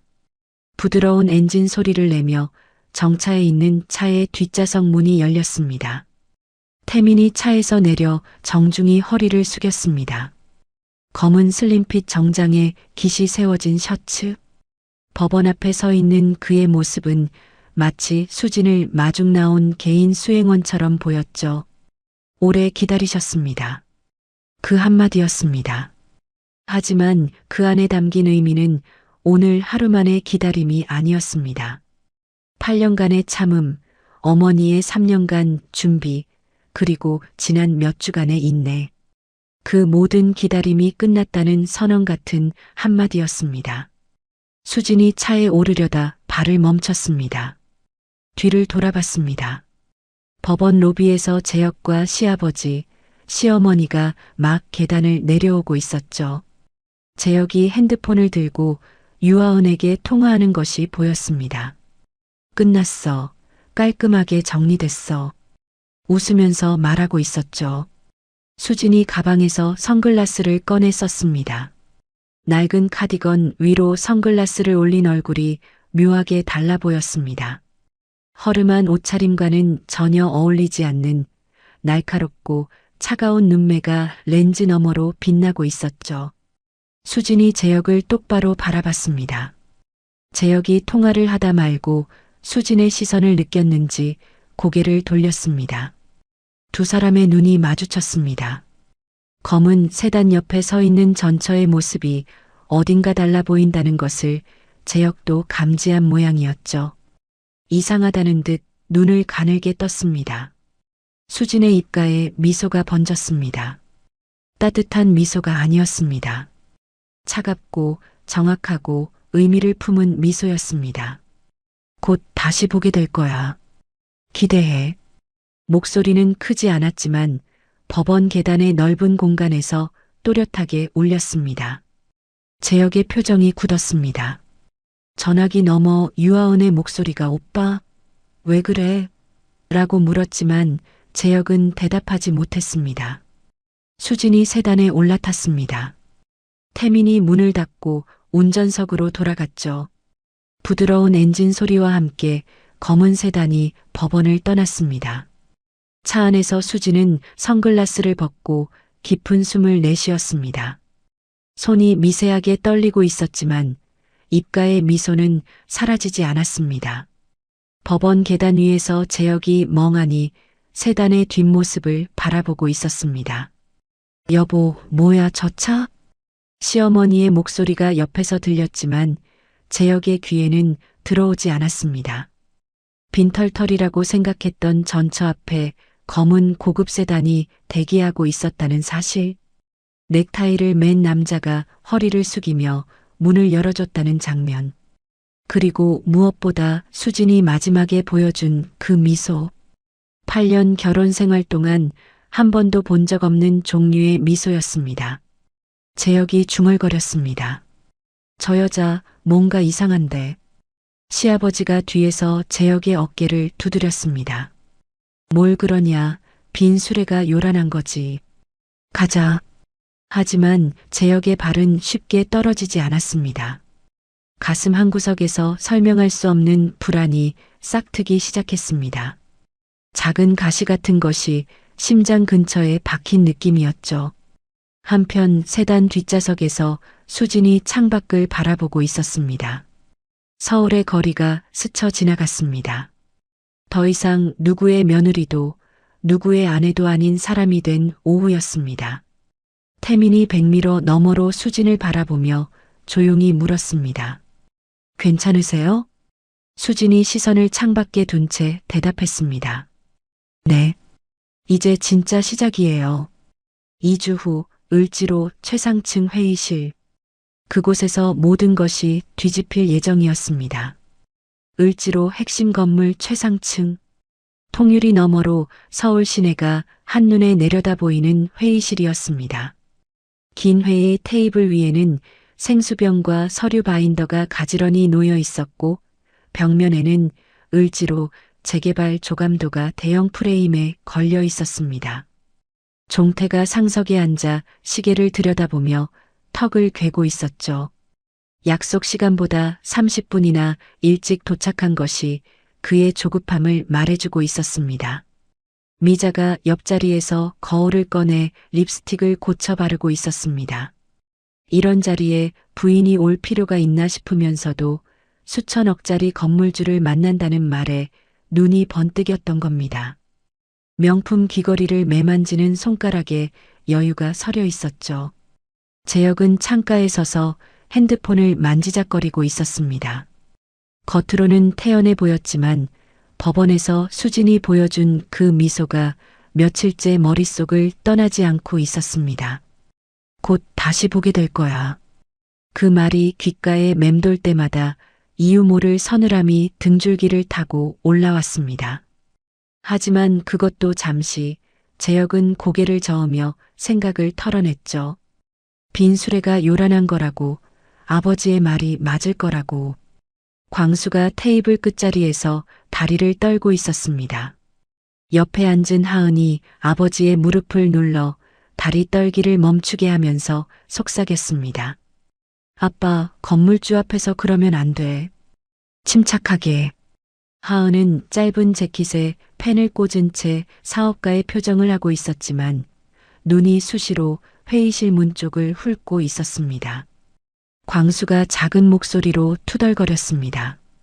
도대체 WJ 홀딩스 대표가 누군지 인맥을 아무리 뒤져도 안 나와. 내가 만나서 한번 구워 삶아 볼 테니까 걱정 마. 종태가 시계를 또 한 번 보며 짜증을 냈습니다. 약속 시간이 됐는데 아직이야? 건물주 주제에 회장을 기다리게 하는 거야? 그때 회의실 문이 열렸습니다. 태민이 먼저 걸어 들어왔습니다. 검은 슬림핏 정장에 서류 가방을 든 모습, 날카로운 눈매와 여유 있는 걸음걸이가 회의실 안의 공기를 단번에 바꿔놓았습니다. 태민은 테이블 상석 맞은편에 서류 가방을 내려놓고 참석자들을 한번 둘러본 뒤 문 쪽을 향해 고개를 끄덕였습니다. 오래 기다리셨습니다. WJ 홀딩스 오너를 소개해 드리겠습니다. 회의실 안의 시선이 일제히 문으로 향했습니다. 구두 소리가 복도에서 가까워졌습니다. 똑똑똑. 일정한 간격, 흔들림 없는 리듬. 그 발소리에는 주저함이라고는 한 톨도 없었습니다. 문이 활짝 열렸습니다. 하얀 테일러드 정장을 입은 여자가 걸어 들어왔습니다. 단정하게 올린 머리 위로 귀금속 하나 없는 깔끔한 실루엣. 세련된 화장 아래 또렷한 이목구비, 그리고 정면을 똑바로 바라보는 눈동자. 그 눈에는 두려움도 긴장도 분노도 없었습니다. 오직 8년간 갈고 닦은 인내의 끝에서 피어난 확신만이 서려 있었습니다. 종태가 먼저 반응했습니다. 의자에서 반쯤 일어나다 멈춘 자세로 굳어버렸죠. 그의 눈이 천천히 커졌습니다. 뇌가 눈앞의 정보를 처리하기를 거부하는 것 같았습니다. 저 여자가 설마 아닐 거야. 그런데 저 얼굴은. 재혁이 의자를 박차고 일어났습니다. 의자가 뒤로 넘어가며 카페 뒤에 둔탁한 소리를 냈죠. 재혁의 얼굴에서 혈기가 빠져나갔습니다. 한수진. 그 이름이 회의실에 울려 퍼지자 남은 사람들의 반응이 연쇄적으로 터졌습니다. 미자가 뒷목을 움켜쥐며 휘청거렸습니다. 의자 팔걸이를 잡지 못했으면 그대로 쓰러졌을 겁니다. 이게 무슨... 입술이 파르르 떨렸지만 문장이 완성되지 못했죠. 광수는 입을 벌린 채 석고상처럼 굳어버렸습니다. 아까까지 구워 삼겠다고 큰 소리치던 사람이라고는 믿기지 않는 꼴이었죠. 하은의 얼굴에서도 사업가의 여유가 증발했습니다. 두 눈이 커진 채 수진의 하얀 정장과 자신의 짧은 재킷을 번갈아 봤습니다. 수진은 아무도 쳐다보지 않았습니다. 천천히 그리고 아주 자연스럽게 상석으로 걸어갔습니다. 종태가 앉아있던 그 자리 맞은편 테이블의 정중앙이었죠. 수진이 의자를 당겨 앉았습니다. 등을 곧게 세우고 두 손을 테이블 위에 가지런히 모았습니다. 서류 가방에서 등기권리증과 상속 증명서를 꺼내 테이블 위에 놓았습니다. 서류가 테이블에 닿는 소리가 회의실의 정적 속에서 유난히 크게 울렸죠. 장례식장에서 빚쟁이 딸이라고 내던지셨고, 아파트에서는 짐덩어리라고 내쫓으셨고, 법원에서는 빈털털이라고 비웃으셨죠. 수진의 목소리는 낮고 차분했습니다. 떨림도 격앙도 없었습니다. 그 평온함이 오히려 더 무서웠죠. 마치 이 순간을 수천 번 리허설한 사람의 목소리 같았습니다. 그 며느리가 이 건물 네 채의 주인입니다. 시가 2,400억. 숫자가 회의실을 관통했습니다. 2,400억이라는 단어가 공기 중에 떠다니는 것 같았습니다. 종태의 얼굴이 잿빛으로 변했습니다. 재혁은 넘어진 의자도 세우지 못한 채 서 있었고, 미자는 뒷목을 잡은 손이 허옇게 질려 있었습니다. 수진이 시선을 천천히 돌렸습니다. 종태를 보고, 미자를 보고, 재혁을 보고, 마지막으로 하은과 광수를 봤습니다. 한 사람 한 사람의 얼굴을 읽는 시간이 5초씩은 됐을 겁니다. 그 침묵이 5사람에게는 영원처럼 느껴졌겠죠. 박 회장님, 강 여사님, 박 상무님. 수진이 3사람을 차례로 호칭했습니다. 아버님도 어머님도 여보도 아닌 완벽한 타인의 호칭이었습니다. 그 3마디가 방 안의 온도를 영하로 떨어뜨렸습니다. 이제 남이니까 이렇게 부르는 게 맞겠죠? 미자의 무릎이 꺾였습니다. 의자에 주저앉으며 이럴 수가 되뇌었지만 아무도 위로해주지 않았습니다. 수진이 광수를 향해 서류 한 장을 밀었습니다. 유광수 대표님, 귀사의 임대차 계약은 해지합니다. 30일 이내 퇴거를 통보합니다. 광수의 얼굴이 일그러졌습니다. 잠깐만요. 이건 너무 갑작스럽지 않습니까? 사무실을 비우면 우리 회사는. 수지는 광수의 말이 끝나기도 전에 시선을 돌렸습니다. 더 들을 필요가 없었죠. 그리고 을지로 재개발 핵심 부지, 매각은 절대 불가합니다. 오늘 이 자리를 끝으로 이 건에 대한 어떤 협상도 받지 않겠습니다. 재혁이 주먹으로 테이블을 내리쳤습니다. 생수병이 흔들리며 물이 넘쳤죠. 이건 사기야. 이혼할 때 재산이 없다고 했잖아. 숨기고 있었던 거잖아. 수진이 고개를 살짝 기울이며 재혁을 바라봤습니다. 감정 한 조각 섞이지 않은 눈이었습니다. WJ 홀딩스는 제 어머니가 설립한 법인이고 어머니 사후 제가 승계한 겁니다. 혼인 기간 중 형성한 부부 공동 재산이 아닌 상속 재산이에요. 재산 분할 대상이 아니라는 건 박 상무님 변호사도 잘 아실 텐데요. 재혁의 입이 열렸다 닫혔습니다. 반박할 말을 찾지 못한 겁니다. 옆에서 종태가 비틀거리며 일어났습니다. 수진아, 우리가 잘못한 게 있다면. 회장님, 수진이 종태의 말을 잘랐습니다. 차갑지만 정확한 한마디였죠. 지금 이 자리에서 가족인 척은 하지 마십시오. 종태의 입이 굳게 닫혔습니다. 수진이 인터폰 버튼을 눌렀습니다. 회의실 양쪽 문이 열리며 검은 정장의 보안 요원 4명이 들어왔습니다. 태민이 자리에서 일어나 문 옆에 섰죠. 미팅은 종료되었습니다. 안내에 따라 퇴장해 주십시오. 하은이 먼저 자리에서 일어나 광수의 팔을 잡아 끌었습니다. 광수는 아직도 멍한 표정이었죠. 재혁이 뭔가 더 말하려 했지만 보안 요원의 시선을 받고 입을 다물었습니다. 종태가 무거운 발걸음으로 문을 향했고 미자가 그 뒤를 비틀거리며 따라갔습니다. 5사람이 회의실을 나가는 동안 수지는 단 한 번도 뒤를 돌아보지 않았습니다. 통유리 너머 서울 시내를 바라보고 있었죠. 유리에 비친 자기 얼굴이 보였습니다. 하얀 정장, 단정한 머리, 그리고 어떤 흔들림도 없는 눈동자. 문이 닫히고 회의실에는 수진과 태민 2사람만 남았습니다. 조용했습니다. 아까까지의 충격과 혼란이 거짓말처럼 사라지고 높은 층의 정막만이 방 안을 채우고 있었죠. 에어컨 바람이 서류 모서리를 살짝 들썩이는 소리만 들렸습니다. 수진이 창에 이마를 가볍게 기대고 깊은 숨을 내쉬었습니다. 어깨가 한번 크게 떨렸습니다. 아까까지 완벽하게 유지했던 냉정함의 벽에 미세한 균열이 생기는 순간이었죠. 8년입니다. 8년간 참아온 모든 것이 방금 이 회의실에서 쏟아져 나왔습니다. 태민이 조용히 다가왔습니다. 옆에 서서 같은 방향으로 서울을 내려다봤죠. 2사람 사이에 말이 없었습니다. 그 침묵이 어떤 위로보다 편안했습니다. 한참 뒤 태민이 나직이 물었습니다. 기분이 어떠세요?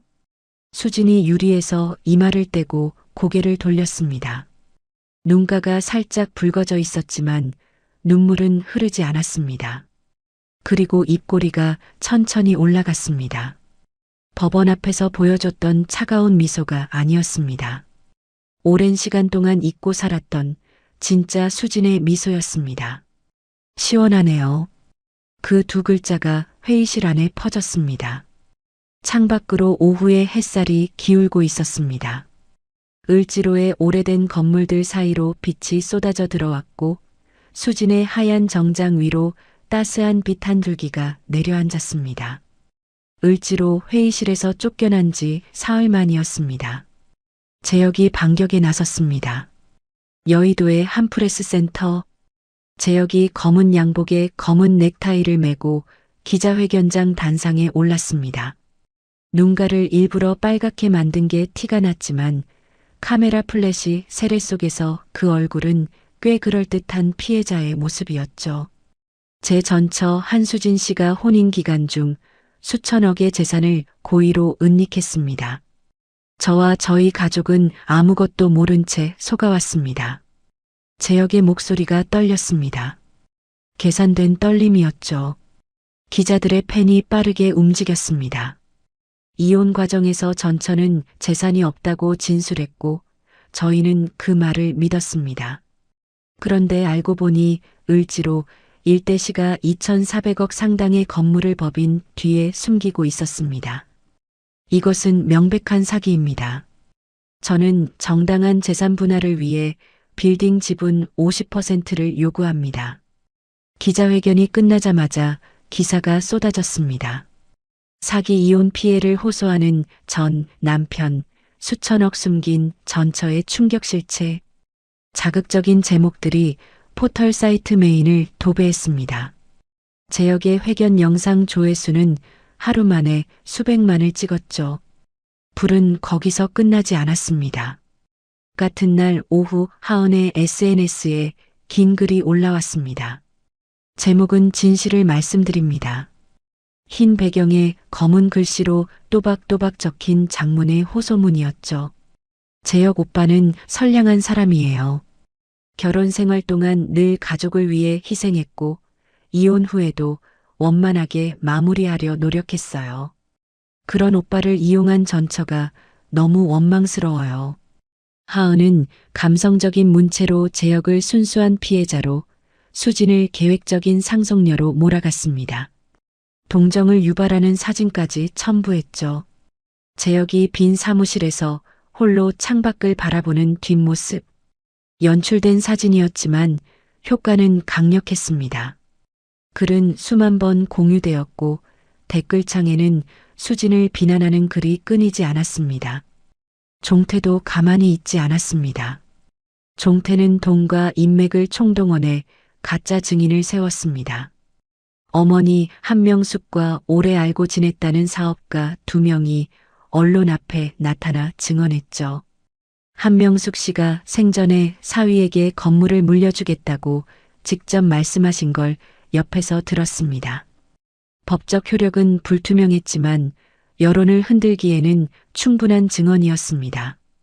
뉴스 자막에 그 문장이 반복적으로 노출되면서 수지는 어머니의 유지마저 배신한 사람으로 그려지기 시작했습니다.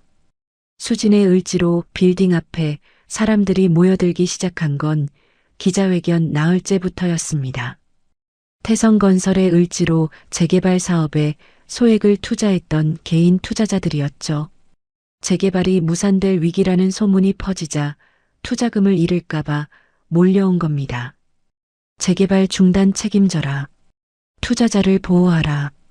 피켓을 든 사람들이 빌딩 정문을 막아섰고 그 사이를 비집고 방송 카메라들이 렌즈를 들이댔습니다. 빌딩 입주사들로부터도 항해 전화가 쏟아졌습니다. 시위 때문에 고객 출입이 어렵다. 영업에 지장이 생긴다. 이대로 가면 우리도 다른 건물로 옮길 수밖에 없다. 수지는 성북동 빌라에서 매일 밤 핸드폰을 들여다봤습니다. 포털 사이트에 자기 이름을 검색할 때마다 새로운 기사가 올라와 있었습니다. 수천억 숨긴 전처의 민낯. 이혼 사기 논란의 전말. 기사 아래 댓글창은 전쟁터였죠. 얼굴도 이름도 모르는 사람들이 수진의 인생을 함부로 규정하고 있었습니다. 어머니를 이용한 탐욕스러운 딸, 남편을 속인 사기꾼, 재개발을 방해하는 이기적인 건물주. 한 줄 한 줄이 수진의 가슴에 대못을 박는 것 같았습니다.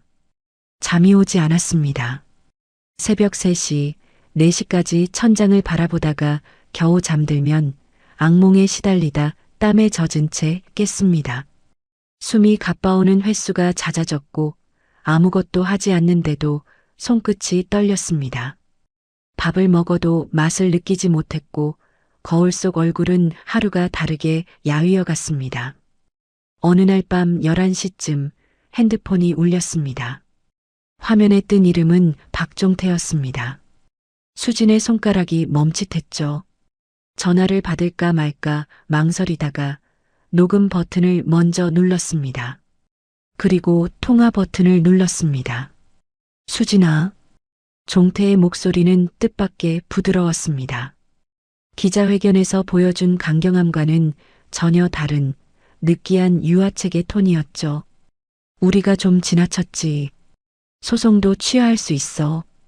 기자회견도 철회하지. 대신 한 가지만 들어줘. 건물 담보로 1천억만 빌려줘. 그러면 재개발 끝내고 내 건물값도 올려줄게. 서로 좋잖아. 수지는 대답하지 않았습니다. 전화기를 쥔 손에 땀이 배어 나왔지만 입을 열지 않았습니다. 수진아, 현실적으로 생각해봐. 지금 온 나라가 너 욕하고 있어. 투자자들이 빌딩 앞에서 시위하고 입주사들도 떠나려 하고 이러다 건물 가치가 반토막 나. 현명하게 판단하자고. 수진이 입을 열었습니다. 거절합니다. 짧았지만 흔들림 없는 대답이었죠. 전화기 너머에서 종태의 숨소리가 거칠어졌습니다. 아직도 정신 못 차렸네. 끝까지 버티겠다? 좋아, 두고 보자. 전화가 끊겼습니다. 수지는 녹음을 저장하고 핸드폰을 내려놓았습니다. 손이 떨리고 있었습니다. 종태의 위협이 무서운 게 아니었습니다. 매일 쏟아지는 비난의 무게, 어머니의 이름까지 더럽혀지는 것, 혼자서 이 모든 것을 버텨야 한다는 외로움이 한꺼번에 밀려왔습니다. 수지는 빌라의 낡은 침대에 웅크려 앉았습니다. 무릎을 끌어안은 채 어깨가 가늘게 떨렸죠. 눈물은 나오지 않았습니다. 나올 수 없을 만큼 마른 겁니다. 대신 가슴 한가운데가 텅 빈 것처럼 숨을 쉬어도 산소가 들어오지 않는 것 같았습니다. 그때 현관 초인종이 울렸습니다. 문을 열자 태민이 서 있었습니다. 한 손에는 서류 가방, 다른 한 손에는 따뜻한 종이컵 2개를 들고 있었죠. 밤 12시가 넘은 시간이었습니다. 늦은 시간에 죄송합니다. 하지만 지금 보셔야 할 게 있습니다. 태민이 좁은 식탁 위에 서류 가방을 열었습니다. 안에서 나온 것은 정호의 로펌 금고에 봉인해 두었던 증거 서류 일체였습니다. 빨간 테이프 봉인이 풀려 있었죠. 종태의 상가 리모델링 허위 하도급 횡령 12억 증거, 제역의 유령회사 비자금 조성 및 탈제 내역. 어머니가 직접 확보한 공사 계약서와 정호의 로펌 조사팀이 추적한 하도급 거래 자료가 빼곡했습니다. 그리고 새로운 서류가 하나 더 있었습니다. 한정호 대표님이 법조계 인맥을 통해 추가로 확보한 겁니다. 종태가 세운 가짜 증인 2명에게 각각 5천만 원씩 입금한 거래 내역이에요. 증인 매수 정황까지 잡았습니다.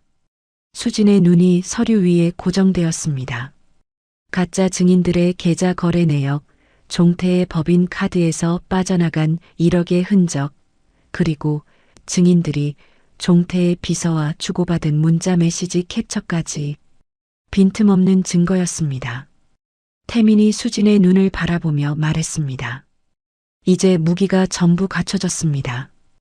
횡령, 탈세, 증인 매수, 그리고 오늘 밤 협박 전화 녹음까지 법과 증거로 끝내실 수 있습니다. 수지는 서류를 한 장 한 장 넘기며 오래도록 들여다봤습니다. 어머니가 공사 현장을 직접 돌아다니며 모은 하도급 명세서에 어머니의 손때가 묻어 있었습니다. 누렇게 바랜 종이 모서리가 달아 있었죠. 암 투병 중에도 이 서류를 정리하고 계셨을 어머니의 모습이 떠올랐습니다. 수진의 눈에 빛이 돌아오기 시작했습니다. 아까까지 텅 비어 있던 가슴 한가운데에 불씨가 하나 피어올랐습니다. 작은 불씨였지만 꺼질 것 같지 않았습니다. 수진이 서류를 내려놓고 고개를 들었습니다. 태민의 눈과 마주쳤죠. 진흙탕 싸움을 원한다면 법과 증거로 끝내주겠어요. 수진의 목소리가 달라져 있었습니다. 아까까지 무릎을 끌어안고 떨던 사람의 목소리가 아니었습니다. 차갑고 단단하고 확신에 찬 목소리였죠. 태민이 고개를 끄덕였습니다. 종이컵 하나를 수진 앞에 밀었습니다.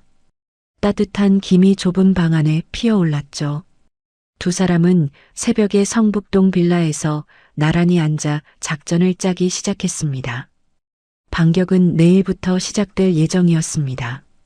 반격은 기자회견 전날 새벽에 시작되었습니다. 수진과 태민, 정호 세 사람이 서초동 로펌 회의실에 모였습니다. 테이블 위에는 횡령 증거, 탈세 내역, 증인 매수 거래 기록, 그리고 종태의 협박 전화 녹음 파일이 USB에 담겨 나란히 놓여 있었죠. 정우가 검찰에 직접 고발장을 접수했습니다. 종태에 대해서는 특정 경제범죄 가중처벌 등에 관한 법률 위반, 횡령 12억, 재역에 대해서는 유령회사를 통한 비자금 조성 및 조세 포탈, 추가로 가짜 증인 매수에 대한 위증교사까지 증거 서류가 두툼한 바인더 3권 분량이었습니다. 고발장을 접수받은 담당 검사가 증거를 검토하는데 2시간이 걸렸습니다. 하도급 명세서와 실제 시공 내역 비교 자료, 유령회사의 법인 통장 거래 내역, 증인 매수 입금 기록까지 검사가 바인더를 덮으며 말했습니다. 충분히 기소 가능합니다. 특히 횡령 증거는 피해자 본인이 직접 수집한 자료라 증거 능력이 매우 높습니다. 그날 오후 서울중앙지방법원에서 체포영장이 발부되었습니다. 영장 집행 시점은 정우와 검찰이 협의하여 다음 날로 잡았습니다. 재혁이 기자회견을 연다는 정보가 이미 입수되어 있었기 때문이죠. 다음 날 오전 10시 여의도 프레스센터 재혁이 또다시 기자회견을 열었습니다. 이번 제목은 사기 이혼 추가 피해 호소. 단상 위의 재혁은 지난번보다 더 초췌해 보였습니다. 눈가가 빨갛게 부어올라 있었고 목소리에는 의도적인 갈라짐이 섞여 있었죠. 카메라 앞에 서는 것이 두 번째라 연기도 한층 능숙해져 있었습니다. 저는 오늘 추가로 밝혀진 사실을 말씀드리고자 합니다. 전처 한수진 씨는 결혼 전부터 이 모든 것을 계획하고 있었습니다. 저희 가족은 철저히 이용당했을 뿐입니다. 기자들의 카메라가 일제히 플래시를 터뜨렸습니다.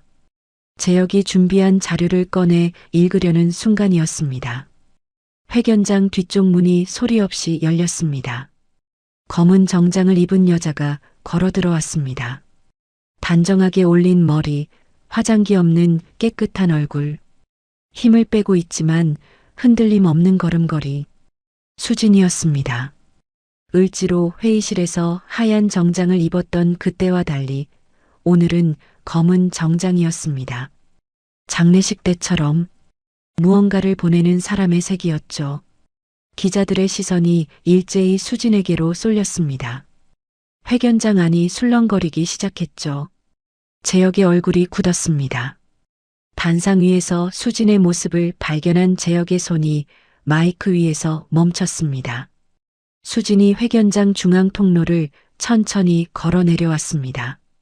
기자들이 양옆으로 카메라를 들이댔지만 수진은 정면만 바라보고 있었습니다. 단상 앞에 멈춰서서 가볍게 고개를 숙였습니다. 기자회견을 방해할 생각은 없어요. 다만 진실을 보여드리고 싶을 뿐이에요. 목소리가 회견장 스피커를 통해 울려 퍼졌습니다. 조용하지만 또렷한 목소리였죠. 수진이 태민에게 눈짓을 보냈습니다. 태민이 회견장 측면의 대형 스크린 조작부로 다가갔습니다.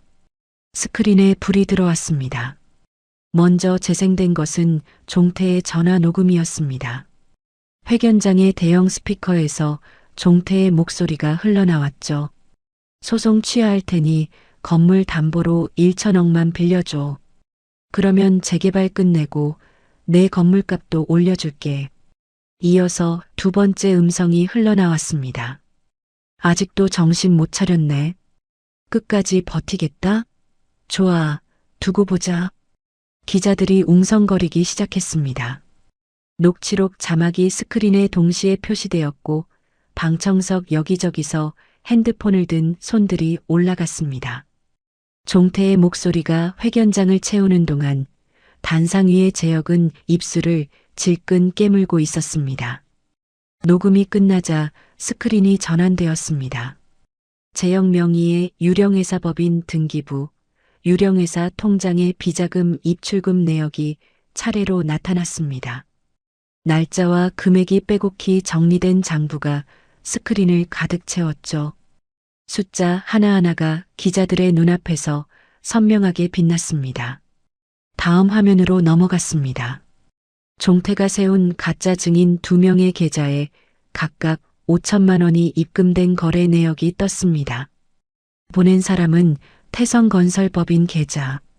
옆에는 증인들이 종태의 비서와 주고받은 문자 메시지가 나란히 표시되었죠. 회견 전날 리허설 시간과 장소까지 적혀 있었습니다. 회견장이 완전히 뒤집어졌습니다. 기자들이 자리에서 일어나 질문을 쏟아내기 시작했습니다. 박재혁 상무, 이 비자금 내역에 대해 해명하실 겁니까? 가짜 증인 매수가 사실입니까? 마이크와 카메라가 재혁을 향해 밀려들었죠. 재혁의 얼굴이 백지처럼 하얘졌습니다. 입술이 파르르 떨렸고 손에 쥔 서류가 바닥으로 떨어졌습니다. 준비해온 피해자 연기의 대본이 산산조각 나는 순간이었죠. 이건 조작이야. 전부 조작된 거라고.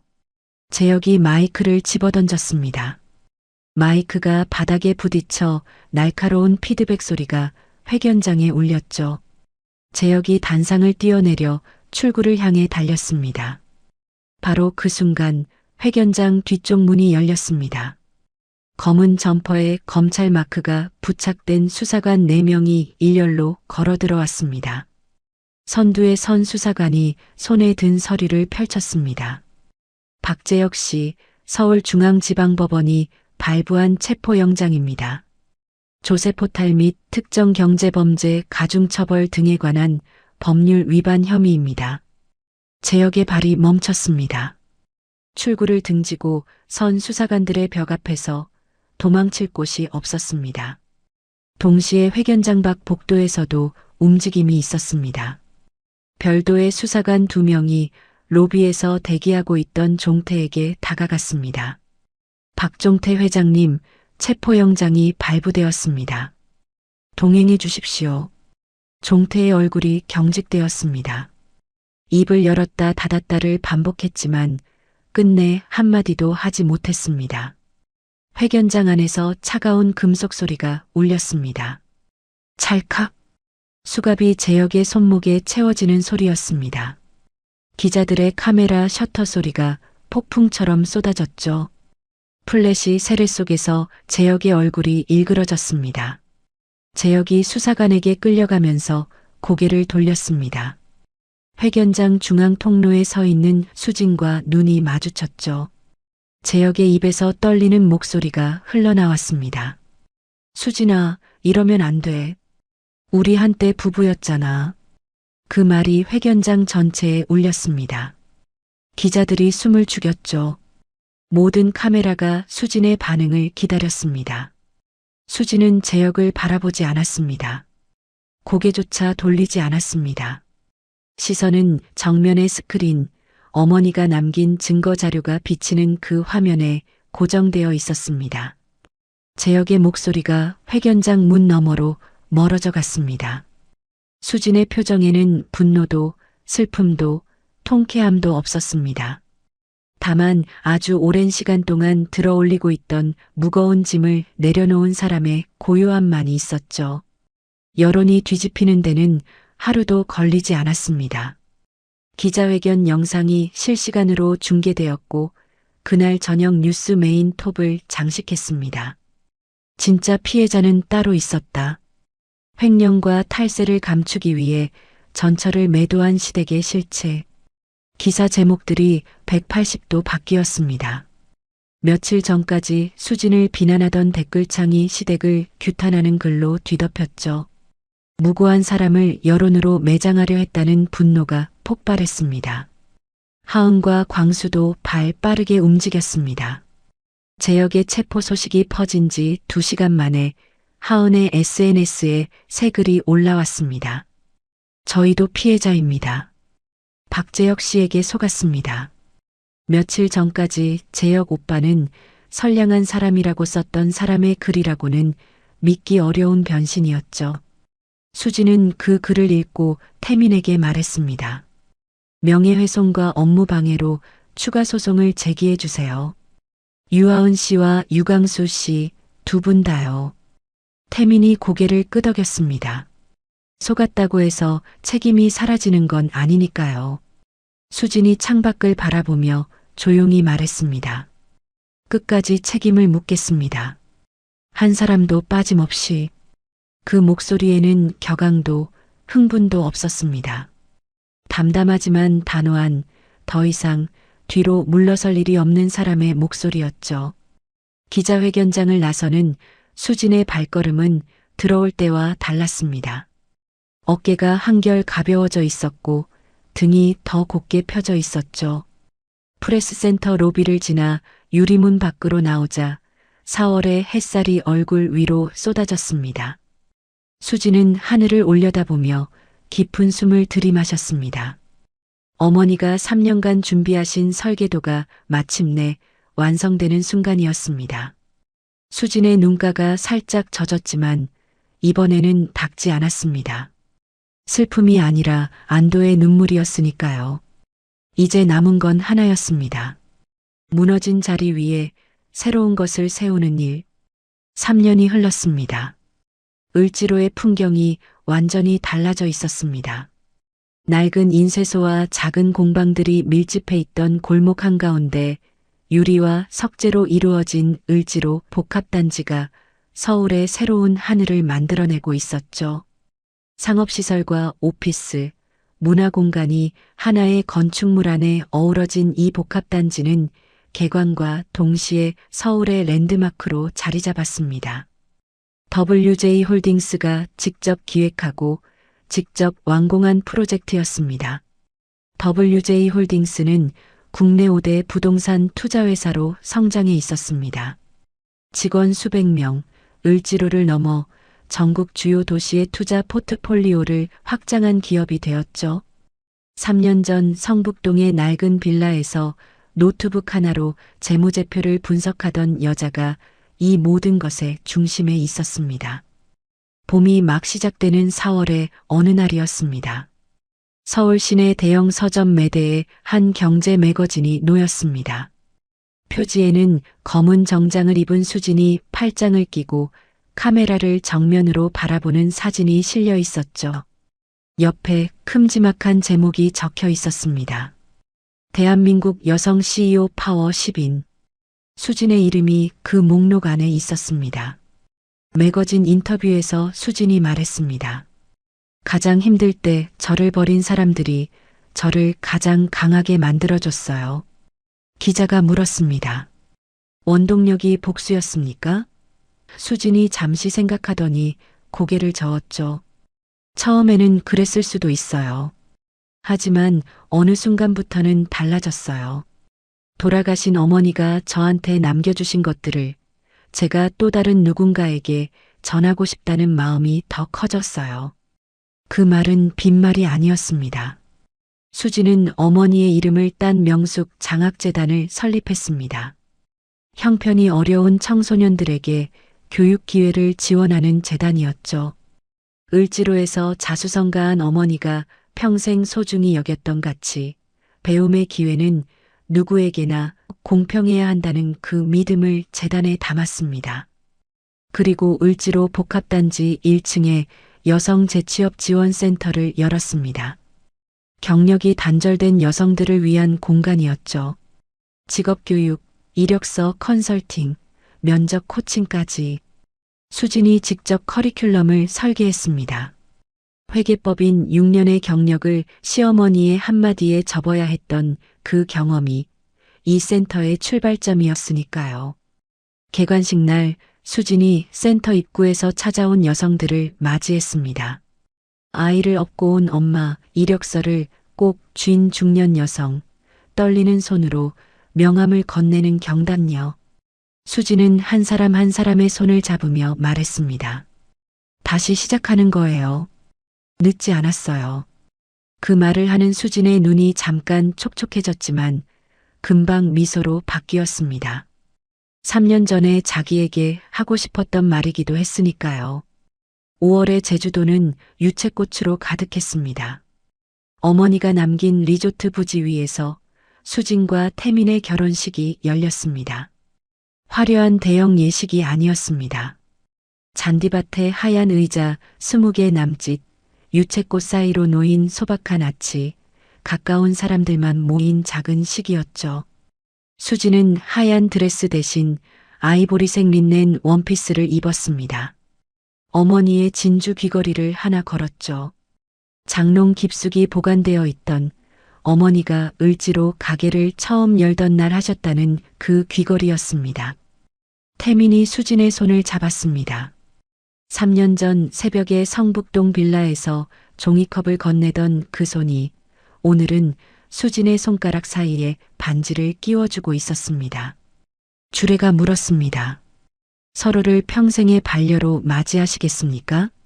네, 그렇게 하겠습니다. 두 사람의 대답이 동시에 울렸습니다. 바다에서 불어오는 5월의 바람이 유채꽃을 흔들었고 작은 박수 소리가 잔디밭 위로 퍼져나갔습니다. 결혼식 다음 날 아침이었습니다. 수지는 혼자 어머니의 묘소를 찾았습니다.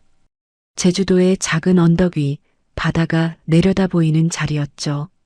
묘비 앞에 하얀 카라 꽃다발을 놓았습니다. 어머니가 생전에 가장 좋아하셨던 꽃이었습니다.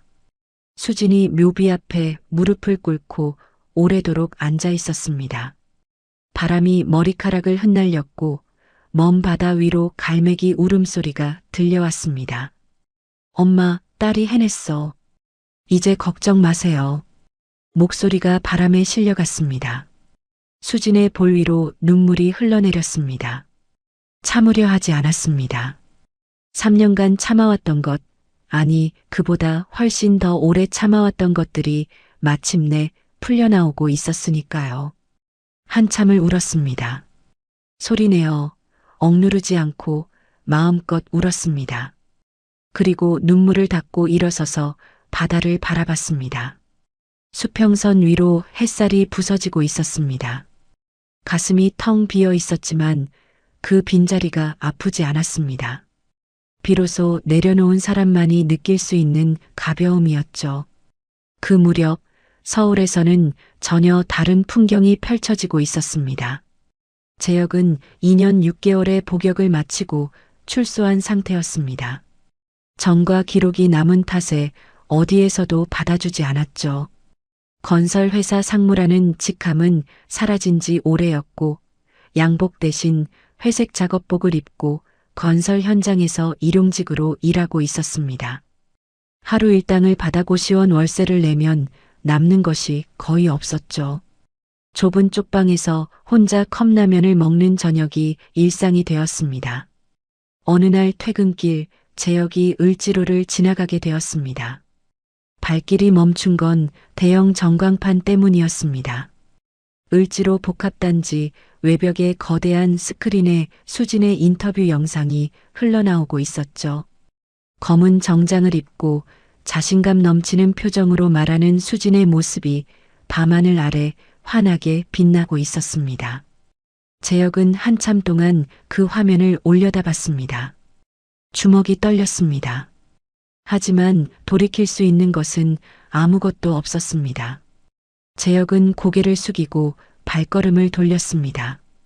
작업복 등판에 묻은 시멘트 가루가 가로등 불빛 아래 하얗게 빛났죠. 종태는 3년 실형을 선고받고 복역 중이었습니다. 미자와는 매일 전화로 서로를 원망했습니다. 당신이 욕심을 부리지 않았으면, 당신이 며느리를 내쫓지 않았으면, 끝없는 원망의 골이었죠. 미자는 강남 아파트를 잃고 서울 외곽의 반지하 방으로 이사해 있었습니다. 밍크 코트와 명품 가방은 중고 거래로 팔린 지 오래였고, 동네 모임에서 험담을 하던 사람이 이제는 아무에게도 전화 한 통 받지 못하는 처지가 되어 있었습니다. 하은은 SNS 계정을 모두 폐쇄했습니다. 명예훼손 소송에서 패소한 뒤 거래처가 하나둘 끊기더니 인테리어 회사는 결국 문을 닫았죠. 광수의 자재 유통업도 부도 처리되었습니다. 을지로 사무실에서 퇴거당한 뒤 새 사무실을 구하지 못한 것이 시작이었고, 태성건설과의 납품 계약이 무효화되면서 연쇄적으로 무너진 겁니다. 다시 을지로. 복합단지 최상층 사무실. 서울의 야경이 통유리 너머로 펼쳐져 있었습니다. 수만 개의 불빛이 보석처럼 반짝이고 있었죠. 수진이 창가에 서서 그 풍경을 내려다보고 있었습니다. 3년 전에도 이 자리에서 서울을 바라봤었죠. 그때는 차가운 분노와 시원함이 뒤섞인 눈빛이었습니다. 지금은 달랐습니다. 분노는 이미 녹아 사라졌고 그 자리에 고요한 감사가 차올라 있었습니다. 태민이 다가와 수진의 어깨에 손을 올렸습니다. 3년 전 새벽 성북동 빌라에서, 기자회견장 뒤에서, 법원 앞 세단 옆에서 늘 옆에 있던 그 사람이었습니다. 무슨 생각해요? 수진이 고개를 돌려 태민을 바라봤습니다. 미소가 번졌습니다. 을지로 회의실에서의 차가운 미소도, 법원 앞에서의 의미심장한 미소도 아닌 그냥 행복한 사람의 미소였습니다. 그냥 감사한 마음이요. 이제 진짜 내 인생을 살 거예요. 책상 위에는 대표이사 한수진이라는 명패가 반짝이고 있었습니다. 그 옆에 어머니의 사진이 놓여 있었죠. 을지로 가게 앞에서 활짝 웃고 계신 그 사진. 장례식장에서 시작된 이야기가 이 사진 앞에서 끝나고 있었습니다. 서울의 밤은 깊어지고 있었지만 을지로의 불빛은 꺼지지 않았습니다. 오늘 이야기가 마음의 작은 울림으로라도 남았다면 가끔 이곳에 다시 들러주셔도 좋겠습니다. 여유가 되신다면 사연의 주인공에게 따뜻한 한 줄 남겨주세요. 그 마음이 누군가의 내일을 버티게 해줄지도 모릅니다. 당신의 오늘과 내일을 진심으로 응원합니다. 여기는 실화 보따리였습니다. 감사합니다.